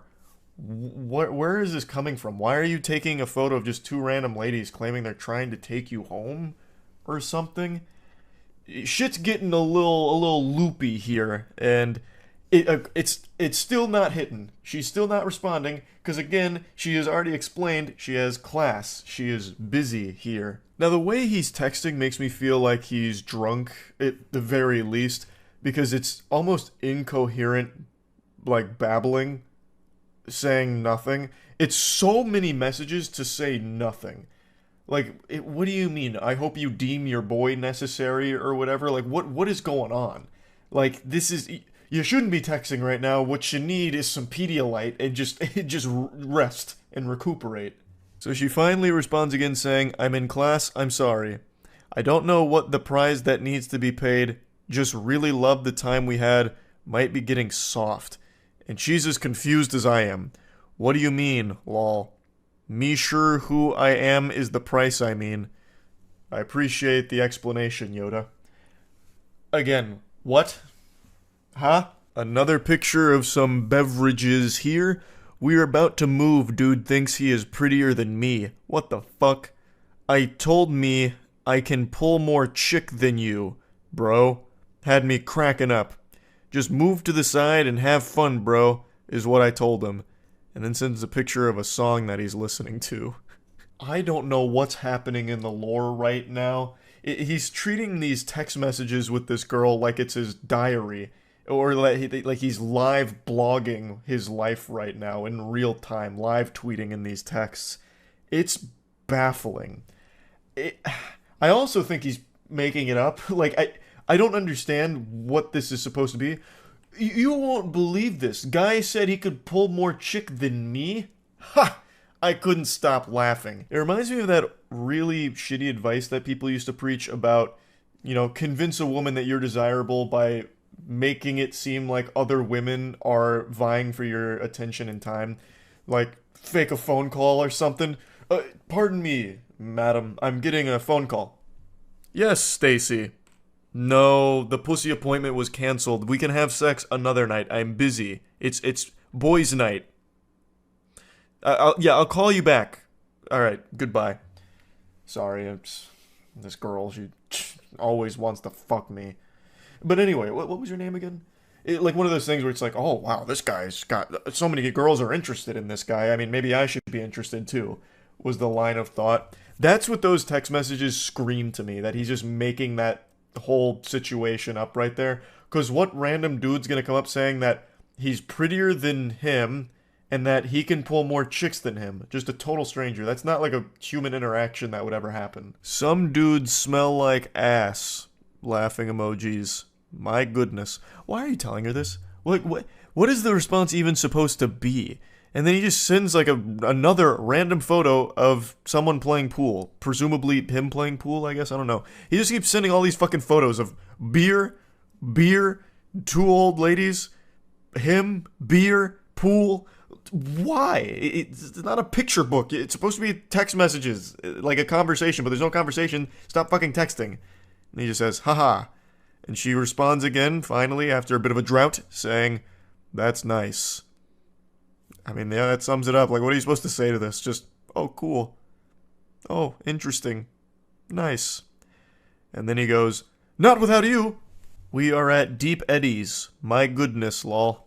You are going to be able to come out? We will come pick you up. Am I going to be able to see you before the night over with? Like, he's going full caveman mode with a lot of these statements here. I think he has drank a lot over the course of the evening.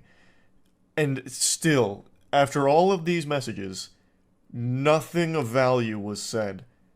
It's just been weird. You've sent 30 messages to almost no response ever. So let the lesson be learned here. To not just keep texting into the void. If you're not getting responses, don't force it. It's a bad idea to just keep sending text after text after text. This fool. And then she finally responds and she just gets right down to business. I don't want to be rude, but you knew I had class. I made it clear. I've been here an hour and a half and you have texted me 33 times compared to my 5 times. This was all... I bet a lot of you watching this thought that these text messages had come over the course of like a day or something. An hour and a half. Jiminy Christmas.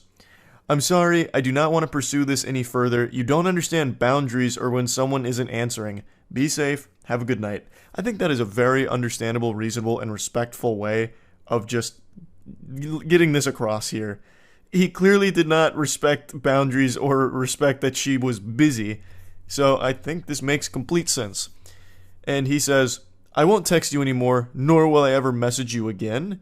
Have a good life. My apologies did not mean any disrespect. I hope you climb mountains. I truly like you. Glad you disrespected me now so I know. I get it. Wow. And then that emoji, I don't really know what that emoji's supposed to convey here for the emotion. Told me that you would keep me updated. We have a good life. And then some more hand emojis. I mean, it could have been worse, I suppose. Yeah, anyway, just wanted to share this. Hopefully you learned something from it. That's about it. See ya. Normally when I cover text messages, it's about really creepy guys doing unhinged things to women through texts or videos, whatever. Today is a little different. This is only like the second time I've covered a story like this, where a guy encountered a woman, and it was very different dynamic of things that happened. However, what I want to talk about here is actually the way that this guy handles the situation, because I actually think it's a masterclass in how to communicate effectively. I'll bring you up to speed on the lore that lead to these text messages. The original poster here on Reddit is a man who has been talking to a woman for a couple of hours, and then he receives these messages. Hi.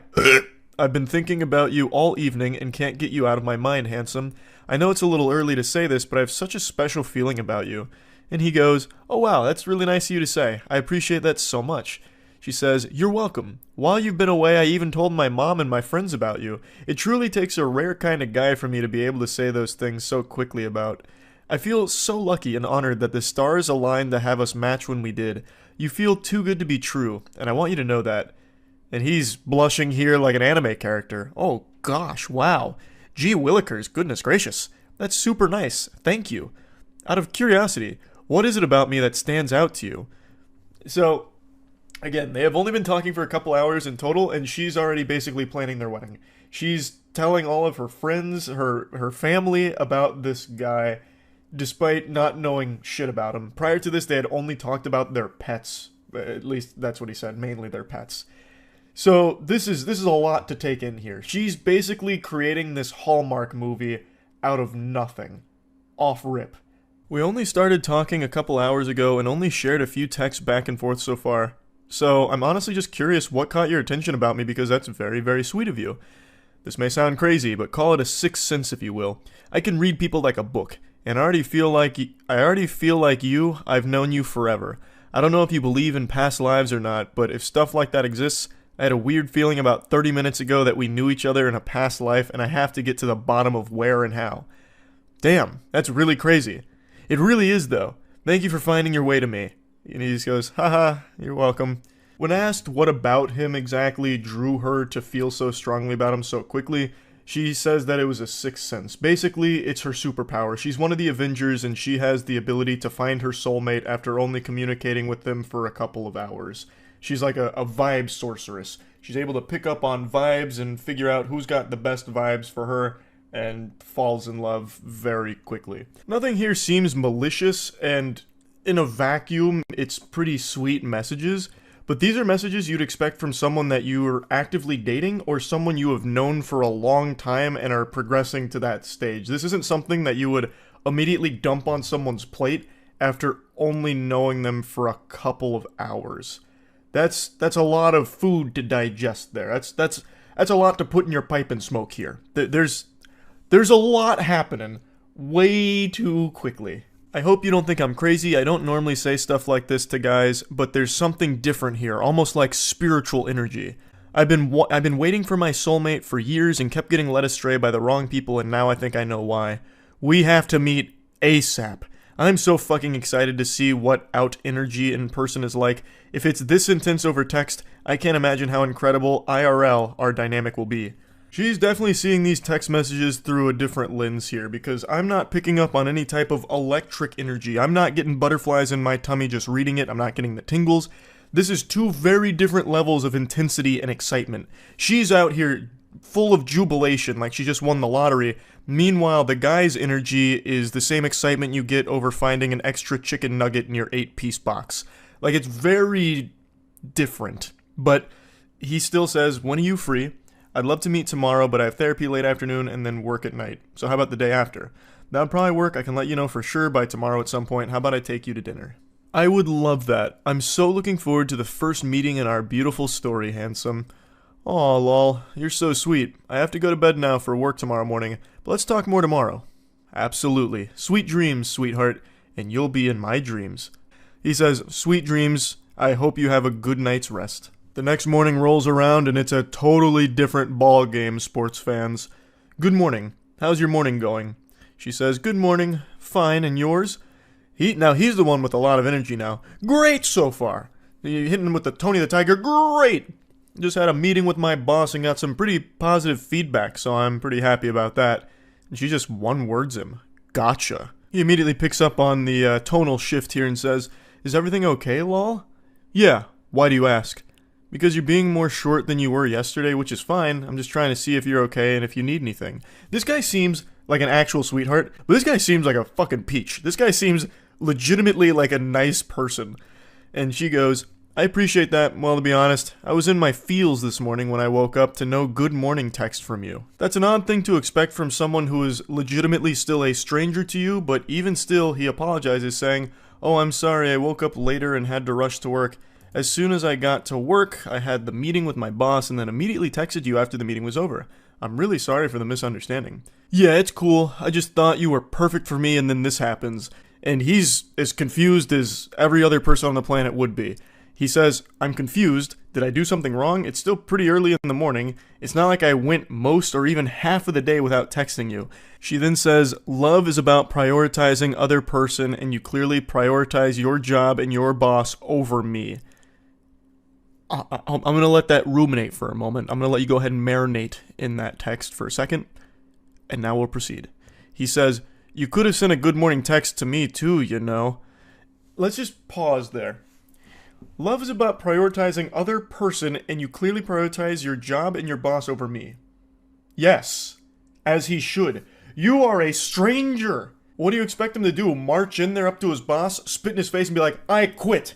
I'm going to go travel the world with this girl I talked to last night. We're going to go around the world in a hot air balloon, damn it. And you can't stop me anymore. I don't need this job. I'm out. What an extraordinarily selfish and downright evil thing to ask of a partner. Especially one that's not even your partner. This is, again, a mysterious stranger to you. They haven't even met yet. I hopped on Apex Legends on stream the other night and ended up queuing with a random squad mate in 3 consecutive games. I knew more about that motherfucker through him just on the open mic than these two know about each other. And it's not like I'd send him a good morning text, but like she's making this huge issue about not receiving a good morning text in a timely enough fashion for her expectations. He still sent a good morning text, mind you, when he didn't need to, since again, they're not dating and they really don't even know each other at all, but he still sent one. It just wasn't fast enough for her, and that right now is a massive problem to her. That is shocking. Why does it automatically have to be me going first? Plus, to be honest, we barely know one another. I don't think it's fair that there are already these expectations. Super reasonable from him. And he's right. If it really is a huge deal to her, she could have been the one to send the good morning text, and then he would have known and been able to respond when he could. She then says, dude, you are the man here. You're supposed to be winning my heart. That's your role. I don't want to chase someone. I deserve someone who will romance me and win me over. Waiting to text me until you get to the office shows your priorities are not what I thought they were. What the fuck? What are you talking about? He's already won your heart over by just existing, it seems like, since you... Oh, I'm farting. Yeah, that's how much I think of that statement. I rest my case. I'll let my asshole do the talking on that one. Not much more needs to be said there. He then responds, I'm sorry, but this is crazy. We are practically strangers and you're already making demands. I do romance whoever I'm pursuing. I'm a very romantic guy. I did text you early this morning, but because it wasn't done exactly the way you think it should be, I'm a bad guy. She then goes on to explain that she doesn't think he's a bad guy, but just doesn't like that he doesn't feel the same way about her as she does to him. She then also explains that the therapist she sees is for her borderline personality disorder, and she explains how that relates to what they've been talking through. And that made a lot of sense when I read that with the way she was acting throughout these text messages. And that is a very real struggle that I always have a lot of sympathy for, and I'm always wishing the best for people going through BPD. It's great that she's trying to get help through therapy, and I'm wishing the absolute best for her with that. What I want to talk about here, though, is how he handles this whole situation. Even before knowing about her BPD, which obviously he didn't since they are completely strangers to each other, he was still being very respectful and communicating effectively. He wasn't being combative or aggressive. He was being a very wholesome individual, and this is just an unfortunate set of circumstances. He responds by saying that he appreciates her sharing her vulnerability, and then says, "Do you mind if I share something that's bothering me a little bit?" And she says, "Yes, please do. I want to know how you feel so badly. Please open up to me." "Well, I'm a little scared that you're already using the word love in regards to us. We are still basically strangers and have been texting for less than 24 hours. And she just says, "Kay, should have known you weren't special after all. You're a normie, a basic bitch if you will. Normies don't understand or appreciate love. They will never know what we do." He says, "Who is we?" She says, "Empaths. I am an empath and feel things more strongly and deeply than regular people, something you clearly don't appreciate and take for granted. One day someone will see my gift and cherish it." He says, "I mean, I wanted to take you on a date. If it went well and we were compatible after a while, I was definitely interested in a serious committed relationship, but I do have to meet someone first to know that and hang out a bit first before I make that commitment," which again is a totally understandable thing. And she says, "Fuck off, bro. You're disgusting. I can't believe I ever saw something in you. You are not the one. You're just another schmuck in a long string of disappointments." Schmuck is a word I haven't heard since the Stone Ages, and I really appreciate that she dusted it off for this message. Schmuck is something that used to make me giggle every time I heard it when I was a kid. "I deserve better. Fuck you. You thought I loved you, but I don't, bitch. Don't ever contact me again. We are over. I never loved you. You lost the best girl. You'll never meet someone like me again because you're a normie who can't see or identify a gym. We are not the same. Love is not a lie. You were. You're the problem. Don't contact me again, basic bitch. You repulse me. Bye, loser." It's actually very sad reading these things. Like, this isn't your normal r/nice guy blow up moment where a dude pretends to be a nice person just to try and get laid, and when he doesn't get pussy out of it, he has a meltdown like, I don't love you, you're fat and ugly, and no one would ever love you. I'm the nicest guy you'll ever meet, and you just blew it with me, the alpha male. Fuck you. Get out of town, scram, swine. Like, this isn't one of those moments. It's not her fault she has BPD. But she's clearly not ready for a real relationship right now. She's going to need to continue to get help. Her having BPD doesn't make this hurt any less for the guy who just received this. He's done nothing wrong. And I actually think he is a great example of how to communicate softly, respectfully, and just being a pretty good example of like how to just be a normal person when interacting with somebody else. He also mentioned that he is still currently receiving text messages from her that continue to get scarier and more extreme, which is unfortunate to hear. It definitely sounds like she needs help with this to come up with more effective ways of dealing with her BPD, and hopefully she finds that help she needs. But I thought this was worth sharing, and yeah, that's really about it. See ya. I have to talk about these text messages. I can't help it. What do you want from me? What do you want from me? I'm only human. These are extraordinary in like the creepiest way imaginable. I usually don't like to do the same type of content back to back, and yesterday I covered some text messages as well, but I can't resist the urge. It calls out to me. The void beckons, and I have to speak on these. So, the context. A lady had an old co-worker whom had been fundamentally stalking her for quite some time. Her and her husband had dealt with this individual for a while, and decided to share some of the unhinged messages that they had been sent by him. There was a lot more that happened besides these text messages, but that's what was shared and what I want to go over. Buckle your seatbelt here, because this is about to be a pretty intense ride. This is a good read from cover to cover, if you like lunacy. Hey, I hope your weekend has started nicely. I apologize it took me a few days to feel like I could say this. No need to apologize, goober. I get it. Had to muster up the courage here. Hype yourself up in the mirror so that you could really let the demon out. You need to break up with blank and then agree to be my girlfriend with intentions to be my wife. And let me explain why. So he's basically acting like a car salesman here, trying to drive the hard bargain. It's like an episode of Shark Tank. I'm seeking a wife for 10% equity in my cock. I have no doubt he also had a PowerPoint presentation prepared for this, but unfortunately maybe it didn't attach, so it didn't send. I can provide more for you than he can. The independent woman facade you engage in wouldn't be necessary with me. I make more than enough money in my job in order to take care of you and provide you with a lakefront house, which I know is a desire of yours. I can provide you the free time that you often post about and yearn for to engage in your favorite hobby, ceramics. All I ask for you is your devotion in return. I know I am perhaps not physically desirable to you, which is why I plan to compensate with the lifestyle you often talk about wanting to provide yourself. You can really feel the fedora through these messages. It smells of such potent desperation. It's also very interesting that he calls attention to not being physically desirable to her. It's an interesting negotiation tactic.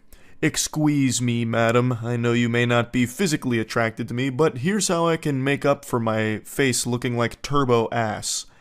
I know if you could be given an opportunity, you would take it because you mostly desire to be able to experience freedom in life. It is something painful for me knowing you could have everything you wanted if you would simply agree to be my wife in the future. I could also pay off your student loans and car loan, which I know you've expressed desire to have those completed in the next 6 years. I could do that today, with a simple call to your loan companies. All I need from you is to immediately move to my property and begin your new life with me. Jesus Christ, that is concerning. I can pay off all of this. Just come join my cult. And I promise I am not a rapist or a creep. Nothing screams good guy quite like needing to clarify that you are neither a rapist nor a creep. I mean, would he lie to you, right? I mean, that's what a normal person says, like, by the way, miss, I am neither rapist nor creep, so you should feel safe around me. Now come live on my property immediately. I am not going to imprison you or shackle you or enslave you to a basement. Well, alright, breath of fresh air. I was a little concerned about that, but now luckily he explained it. Now there's no reason to feel alarmed anymore about that being a possibility. You are free to continue your friendships with your womanly friends and your relationships with your family. I would never take this from you. I would never force you into sexual situations you do not want to be in. I know it must sound so strange hearing this, but I feel I must make it clear to you that this is a dream opportunity that will not harm you in any capacity other than dropping your current life, boyfriend, and job, and immediately begin pursuing your hobbies while we plan our wedding. I've got a sneaking suspicion that this guy would absolutely shackle her and imprison her in the basement. But I imagine she wouldn't be alone down there. There's probably quite a few other victims that he has in that basement. This is a fucking unhinged creep. Now, it's important to mention that this isn't just some random person sending a bunch of nonsense. This is a very credible threat to the safety of this woman. So, according to the husband, they had been dealing with this individual for quite some time. And they even went to court over it. There's a lot that this individual has done, aside from just these creepy messages. And it had been a huge problem for them for a while. This is a really dangerous person to be around. I hope you're not overwhelmed. I know we have not spoken very much in the last 6 years we've known each other. I've always known you were supposed to be mine as soon as I met you on March 3rd, 2018. He's got that shit marked in his calendar as the most important day of his life. I've never once inserted myself into your life. I haven't pestered you for your phone number, and we have an occasional chat on Facebook now that we're not in the same office anymore. I've been satisfied with this level of acquaintanceships for years, and I understand that you have been with blank since 2012. I understand you were committed to him prior to us meeting, but blank, you must agree that we have something special. We share so many interests, and we were always able to have great natural conservation. When we would attend lunch together during the workday, it was an effortless and relaxing experience to share those 40 minutes with you once or twice a week. And don't think I forgot how often you paid for yourself, a trait I knew was you trying to assert your independence in front of me. Oh, the delusion. Oh, the delusion is sickening. That's an example of something I've talked about quite a bit on stream, where no matter what, there are people that will view things in an entirely different lens that make no sense. Something as simple as her buying lunch for herself was interpreted, misconstrued by this fucking menace as her trying to assert her independence in front of him. So it's just like this honestly scary situation where something totally innocent, like just buying yourself lunch, has now completely been lost in the sauce of this dude's noodle, where he thinks it was all about him. It's so weird. I knew then you were trying to show me that you'd love for someone to take care of you. I'm ready to settle into a family-oriented life, and I recall you saying you would have children if you had the financial capital to do so. I know you desire to be a mother, despite your current male partner not wanting them. You would make a wonderful mother to our children. I would ensure you had everything you needed to live the family life of your dream. Wow, I just had a voice crack. That was a big voice crack, too. This man's serial killer stalker Riz just attacked my vocal folds. And I know you love to travel. Before we settle down with children, I want to take you to your dream destination list. I've kept track of all the places you've mentioned over the last few years that you'd like to visit. You always share such a beautiful landscape photos. He's like the Zodiac killer here. I bet if this wasn't over Facebook Messenger or whatever, it would have been sent via postage, letters in the mail, using cutouts from magazines for the letters. I want to take you to Japan, to Thailand, to New Zealand, to Greece. Yaw! It's like that classic one. Oregon! Yaw! Fucking the Dean scream. And after that, we'll go to the opal mines in Australia for your dream ring, and then I'll take you to all the waterfalls the islands have to offer. How does this sound? My proposition is serious. You know I am a serious man. I'm turning 45 years old this year, and you are turning 32 years old. It's time to start making decisions about our familial life and how to enjoy our remaining years. Please know I have never offered any woman this proposition. I have a very secure career that I enjoy and will do whatever it takes to maintain in order to have your companionship, sexual prowess, and motherly raising of our children. I will give you everything you desire, as long as you agree to be my wife and raise our children. A very strong negotiation overall. I wonder how she'll respond to this in the Shark Tank. Hey, blank. I wanted to acknowledge that I received your message. It's really long though, so give me a minute to read and respond. That feels more like she's very afraid and is doing this out of pure obligation, like buying time, to figure out how to handle this without setting this guy off on like some kind of rampage, like this violent outburst, which is smart on her part for sure, to like very gently navigate this, because it's a scary situation having a stalker like this. Good morning. I am still awaiting your acceptance of my proposal. I look forward to hearing from you.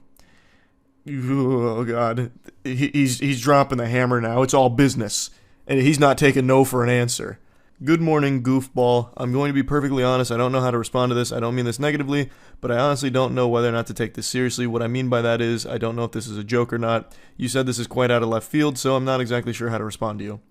This proposition is very serious. I have to make serious considerations about my familial life as I'm ready to establish this. I know I can offer you much more than your boyfriend can. It has been 10 years, and he still has not provided you with those things you desire most. I am a better provider than he is, and I will ensure your needs are met. Please, I would appreciate you taking this seriously and giving me a date and time I can come collect your items and move you into my house. It's in northern blank. This guy is already convinced that it's a yes, and now he's just trying to figure out when he should schedule the college hunks hauling junks to come collect all of her shit to move in with him. So now she fully responds to this. Surely you have to understand I can't agree to something like this. My life is my life because I've built it this way. I am not a damsel waiting to be rescued. While yes, I would enjoy an easier path to achieving the lifestyle I want, I don't mind working for it, and frankly, I'm insulted that you perceive my career to be a choice I'm settled to because I have not found the right man. Most importantly, it's another level of egotistical to assume I would dump an 11-year relationship in an instant for a fantasy pipe dream of yours. I mean this seriously. I'm not interested in your proposition. Trading my life for materialistic items and to be breed mare is not something I ever intended to do with my time.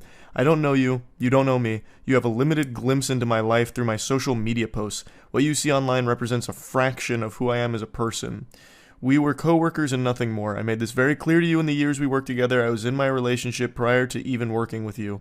Yes, you're right, you never crossed that boundary, but instead you spent the last 6 years building a fantasy and dream life in your mind in which you think I would trade my value as a human being for a lake house and free time for pottery. I'm not sure how you became convinced this would be enough to make me leave the life I have built, but I need to assure you it's not. Please do not ask me this again. I am not interested, nor will I ever be interested in being your wife and child-bearer. So she lets it all hang out here. She pulls no punches. She sets the record straight and says it right to his face. Well, as close to his face as anyone will ever come through text messages here. Breedmare. Now, there's no need to insult me. I am not propositioning you to live in solitude and to raise children alone. I want a family. I want you to be my wife, specifically, and I want to build a family with you. I thought you were intelligent enough to understand how great of an offer this is. Buddy, she is intelligent enough to recognize that her life would be in danger saying yes to you, you absolute maniac. You fucking weirdo. She is extremely smart to say no to this, as pretty much everyone on the planet with any level of survival instincts would. You're weird, you're dangerous, you're creepy, you're a stalker. Everyone's going to be saying no to you. I know you're primarily saying no because you don't find me physically attractive. If I looked better than your boyfriend, I have no doubts you would emphatically tell me yes. I didn't know you were so shallow. Oh, now he's going full nice guy mask off mode, even though he wasn't really putting up a nice guy persona in the first place. You would learn to be physically attracted to me just as I learned to be physically attracted to you after you gained 60 pounds. You look much better when you are staying in the 150 to 200 pound range, yet I never said a word to you about the fact that you gained so much weight because I realized you were perfect otherwise. I realized your looks didn't matter when your soul is what I wanted to spend time with. He probably wants to suck her soul out of her body like Shang Tsung. Like, this is a threat to her life, and she is absolutely making the right call, trying her best to get away from this guy and shut it down as hard as possible. It is simply a trade for a house and free time. Oh, the barter method, of course. I am offering you the very thing you constantly talked about and post about, the freedom to enjoy your existence without stress and anxiety. There would be more stress and anxiety with you because you are actually dangerous. It'd be a constant, guessing game of whether or not she's going to survive through the night under your roof. This guy is fucking scary. And he makes it seem like so simple. Simply in return, we are married and have a family together. Yeah, I mean, that's small potatoes. That's nothing. That's no big deal. It's a great trade. You get a house and you get the weirdest man in the world. A win-win. You would learn to love it because our home together would be so peaceful and joyful. However, perhaps you're right, and you are not the woman I thought you were. You're attracted to a low-life loser who filed bankruptcy at 25, hid his credit card debt from you. You pay his bills while he job hops because he doesn't know how to stay at a job for longer than a year. You cried constantly at work and had panic attacks not knowing where the money was going to come from. And what did you do? You worked a second and third job to make ends meet while he piddled away at putting in applications and not manning up to do what he needed to do. Why are you choosing this weak boy over me? I am mature, career-oriented, family-oriented, and I am a devoted partner. I would never force you into a position to make up for my shortcomings like your boyfriend does. I am better than him in every way, and yet you still choose him. It is baffling to me why young women like yourself want to be with the losers and drug dealers who will end up beating you silly. Keep in mind, this is coming from the same worm, the same specimen, who had to assure her he's not a rapist and wouldn't imprison her and shackle her. I think this guy is the one that most likely would beat a woman silly, because he has all of the red flags you could possibly fucking imagine about a man. I'm going to fast forward through the second paragraph meltdown here, which is just a teary-eyed tantrum with him shaking his fist saying, I thought you were different. You must stay with him for his penis size, because I can't even begin to understand how someone as intelligent as you are would turn down my offer. A luxury life free of stress turned down for a life of second guessing and financial strain? Why? What good reason do you have to turn down my offer? He immediately goes to wiener size. Just another huge insecurity here. So I'm guessing not only is he physically appalling, but he also has a tiny cock. She says, I'm not even going to entertain that message with a response. I don't owe you any explanation about why I'm still with my boyfriend even after all his shortcomings. I don't owe you an explanation on anything, ever. I've been wondering all evening what it could possibly be about me that you're so repulsed by that you won't accept the offer of a lifetime. Yeah, it's such a mystery. What about this perfect gentleman here and scholar would she find repulsive? I'm racking my brain and I got nothing. I have no idea. What could she possibly not like about him? He's such a doll. My friends are also appalled. Why aren't you accepting this? Yeah, I'm sure he has so many friends. He contacts all his friends. He's like, guys, she won't just give up her life and move in with me. What's wrong with this bitch, huh? What's going on? Is she crazy? She's crazy, right? It's not me. I'm not the problem, right? I didn't think so. It's definitely her. It's everything you have ever wanted, and you're turning it down still? Why? You owe me an explanation after I spent years ensuring I had enough to offer you. That's really scary. If this guy's whole motivation for like working hard, grinding, and, you know, getting money is just to try and act on this fantasy delusion with a stranger, that's unhinged. Well, all of this is unhinged, but that one's even wilder because, again, they're not close to each other. They're still pretty much strangers. I'm starting to get very upset by your actions. You have one more chance. Anything less than an emphatic yes will not be accepted. So he tries to, like, bring it down, an ultimatum. Last chance. This is the last ball game pitch here. It's got to be a home run yes, or I'm out. I'm sure this will come as a huge surprise to all of you watching this, but she still said no. In the most polite way possible, fuck off. I don't owe you shit. I'll be blocking you now. Have a great rest of your life.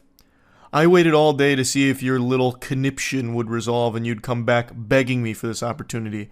But I see you've decided to block me on Facebook, but too stupid to also block me on Messenger. At least for now.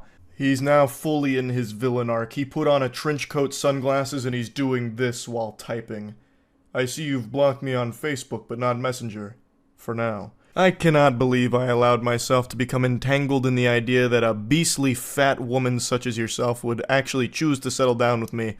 I can do so much better than you, and yet here I was offering you a way out of your wretched life. We both know you're settling with blank because you're too lazy to lose weight and make yourself more attractive, and you've trained him to be okay with your fat.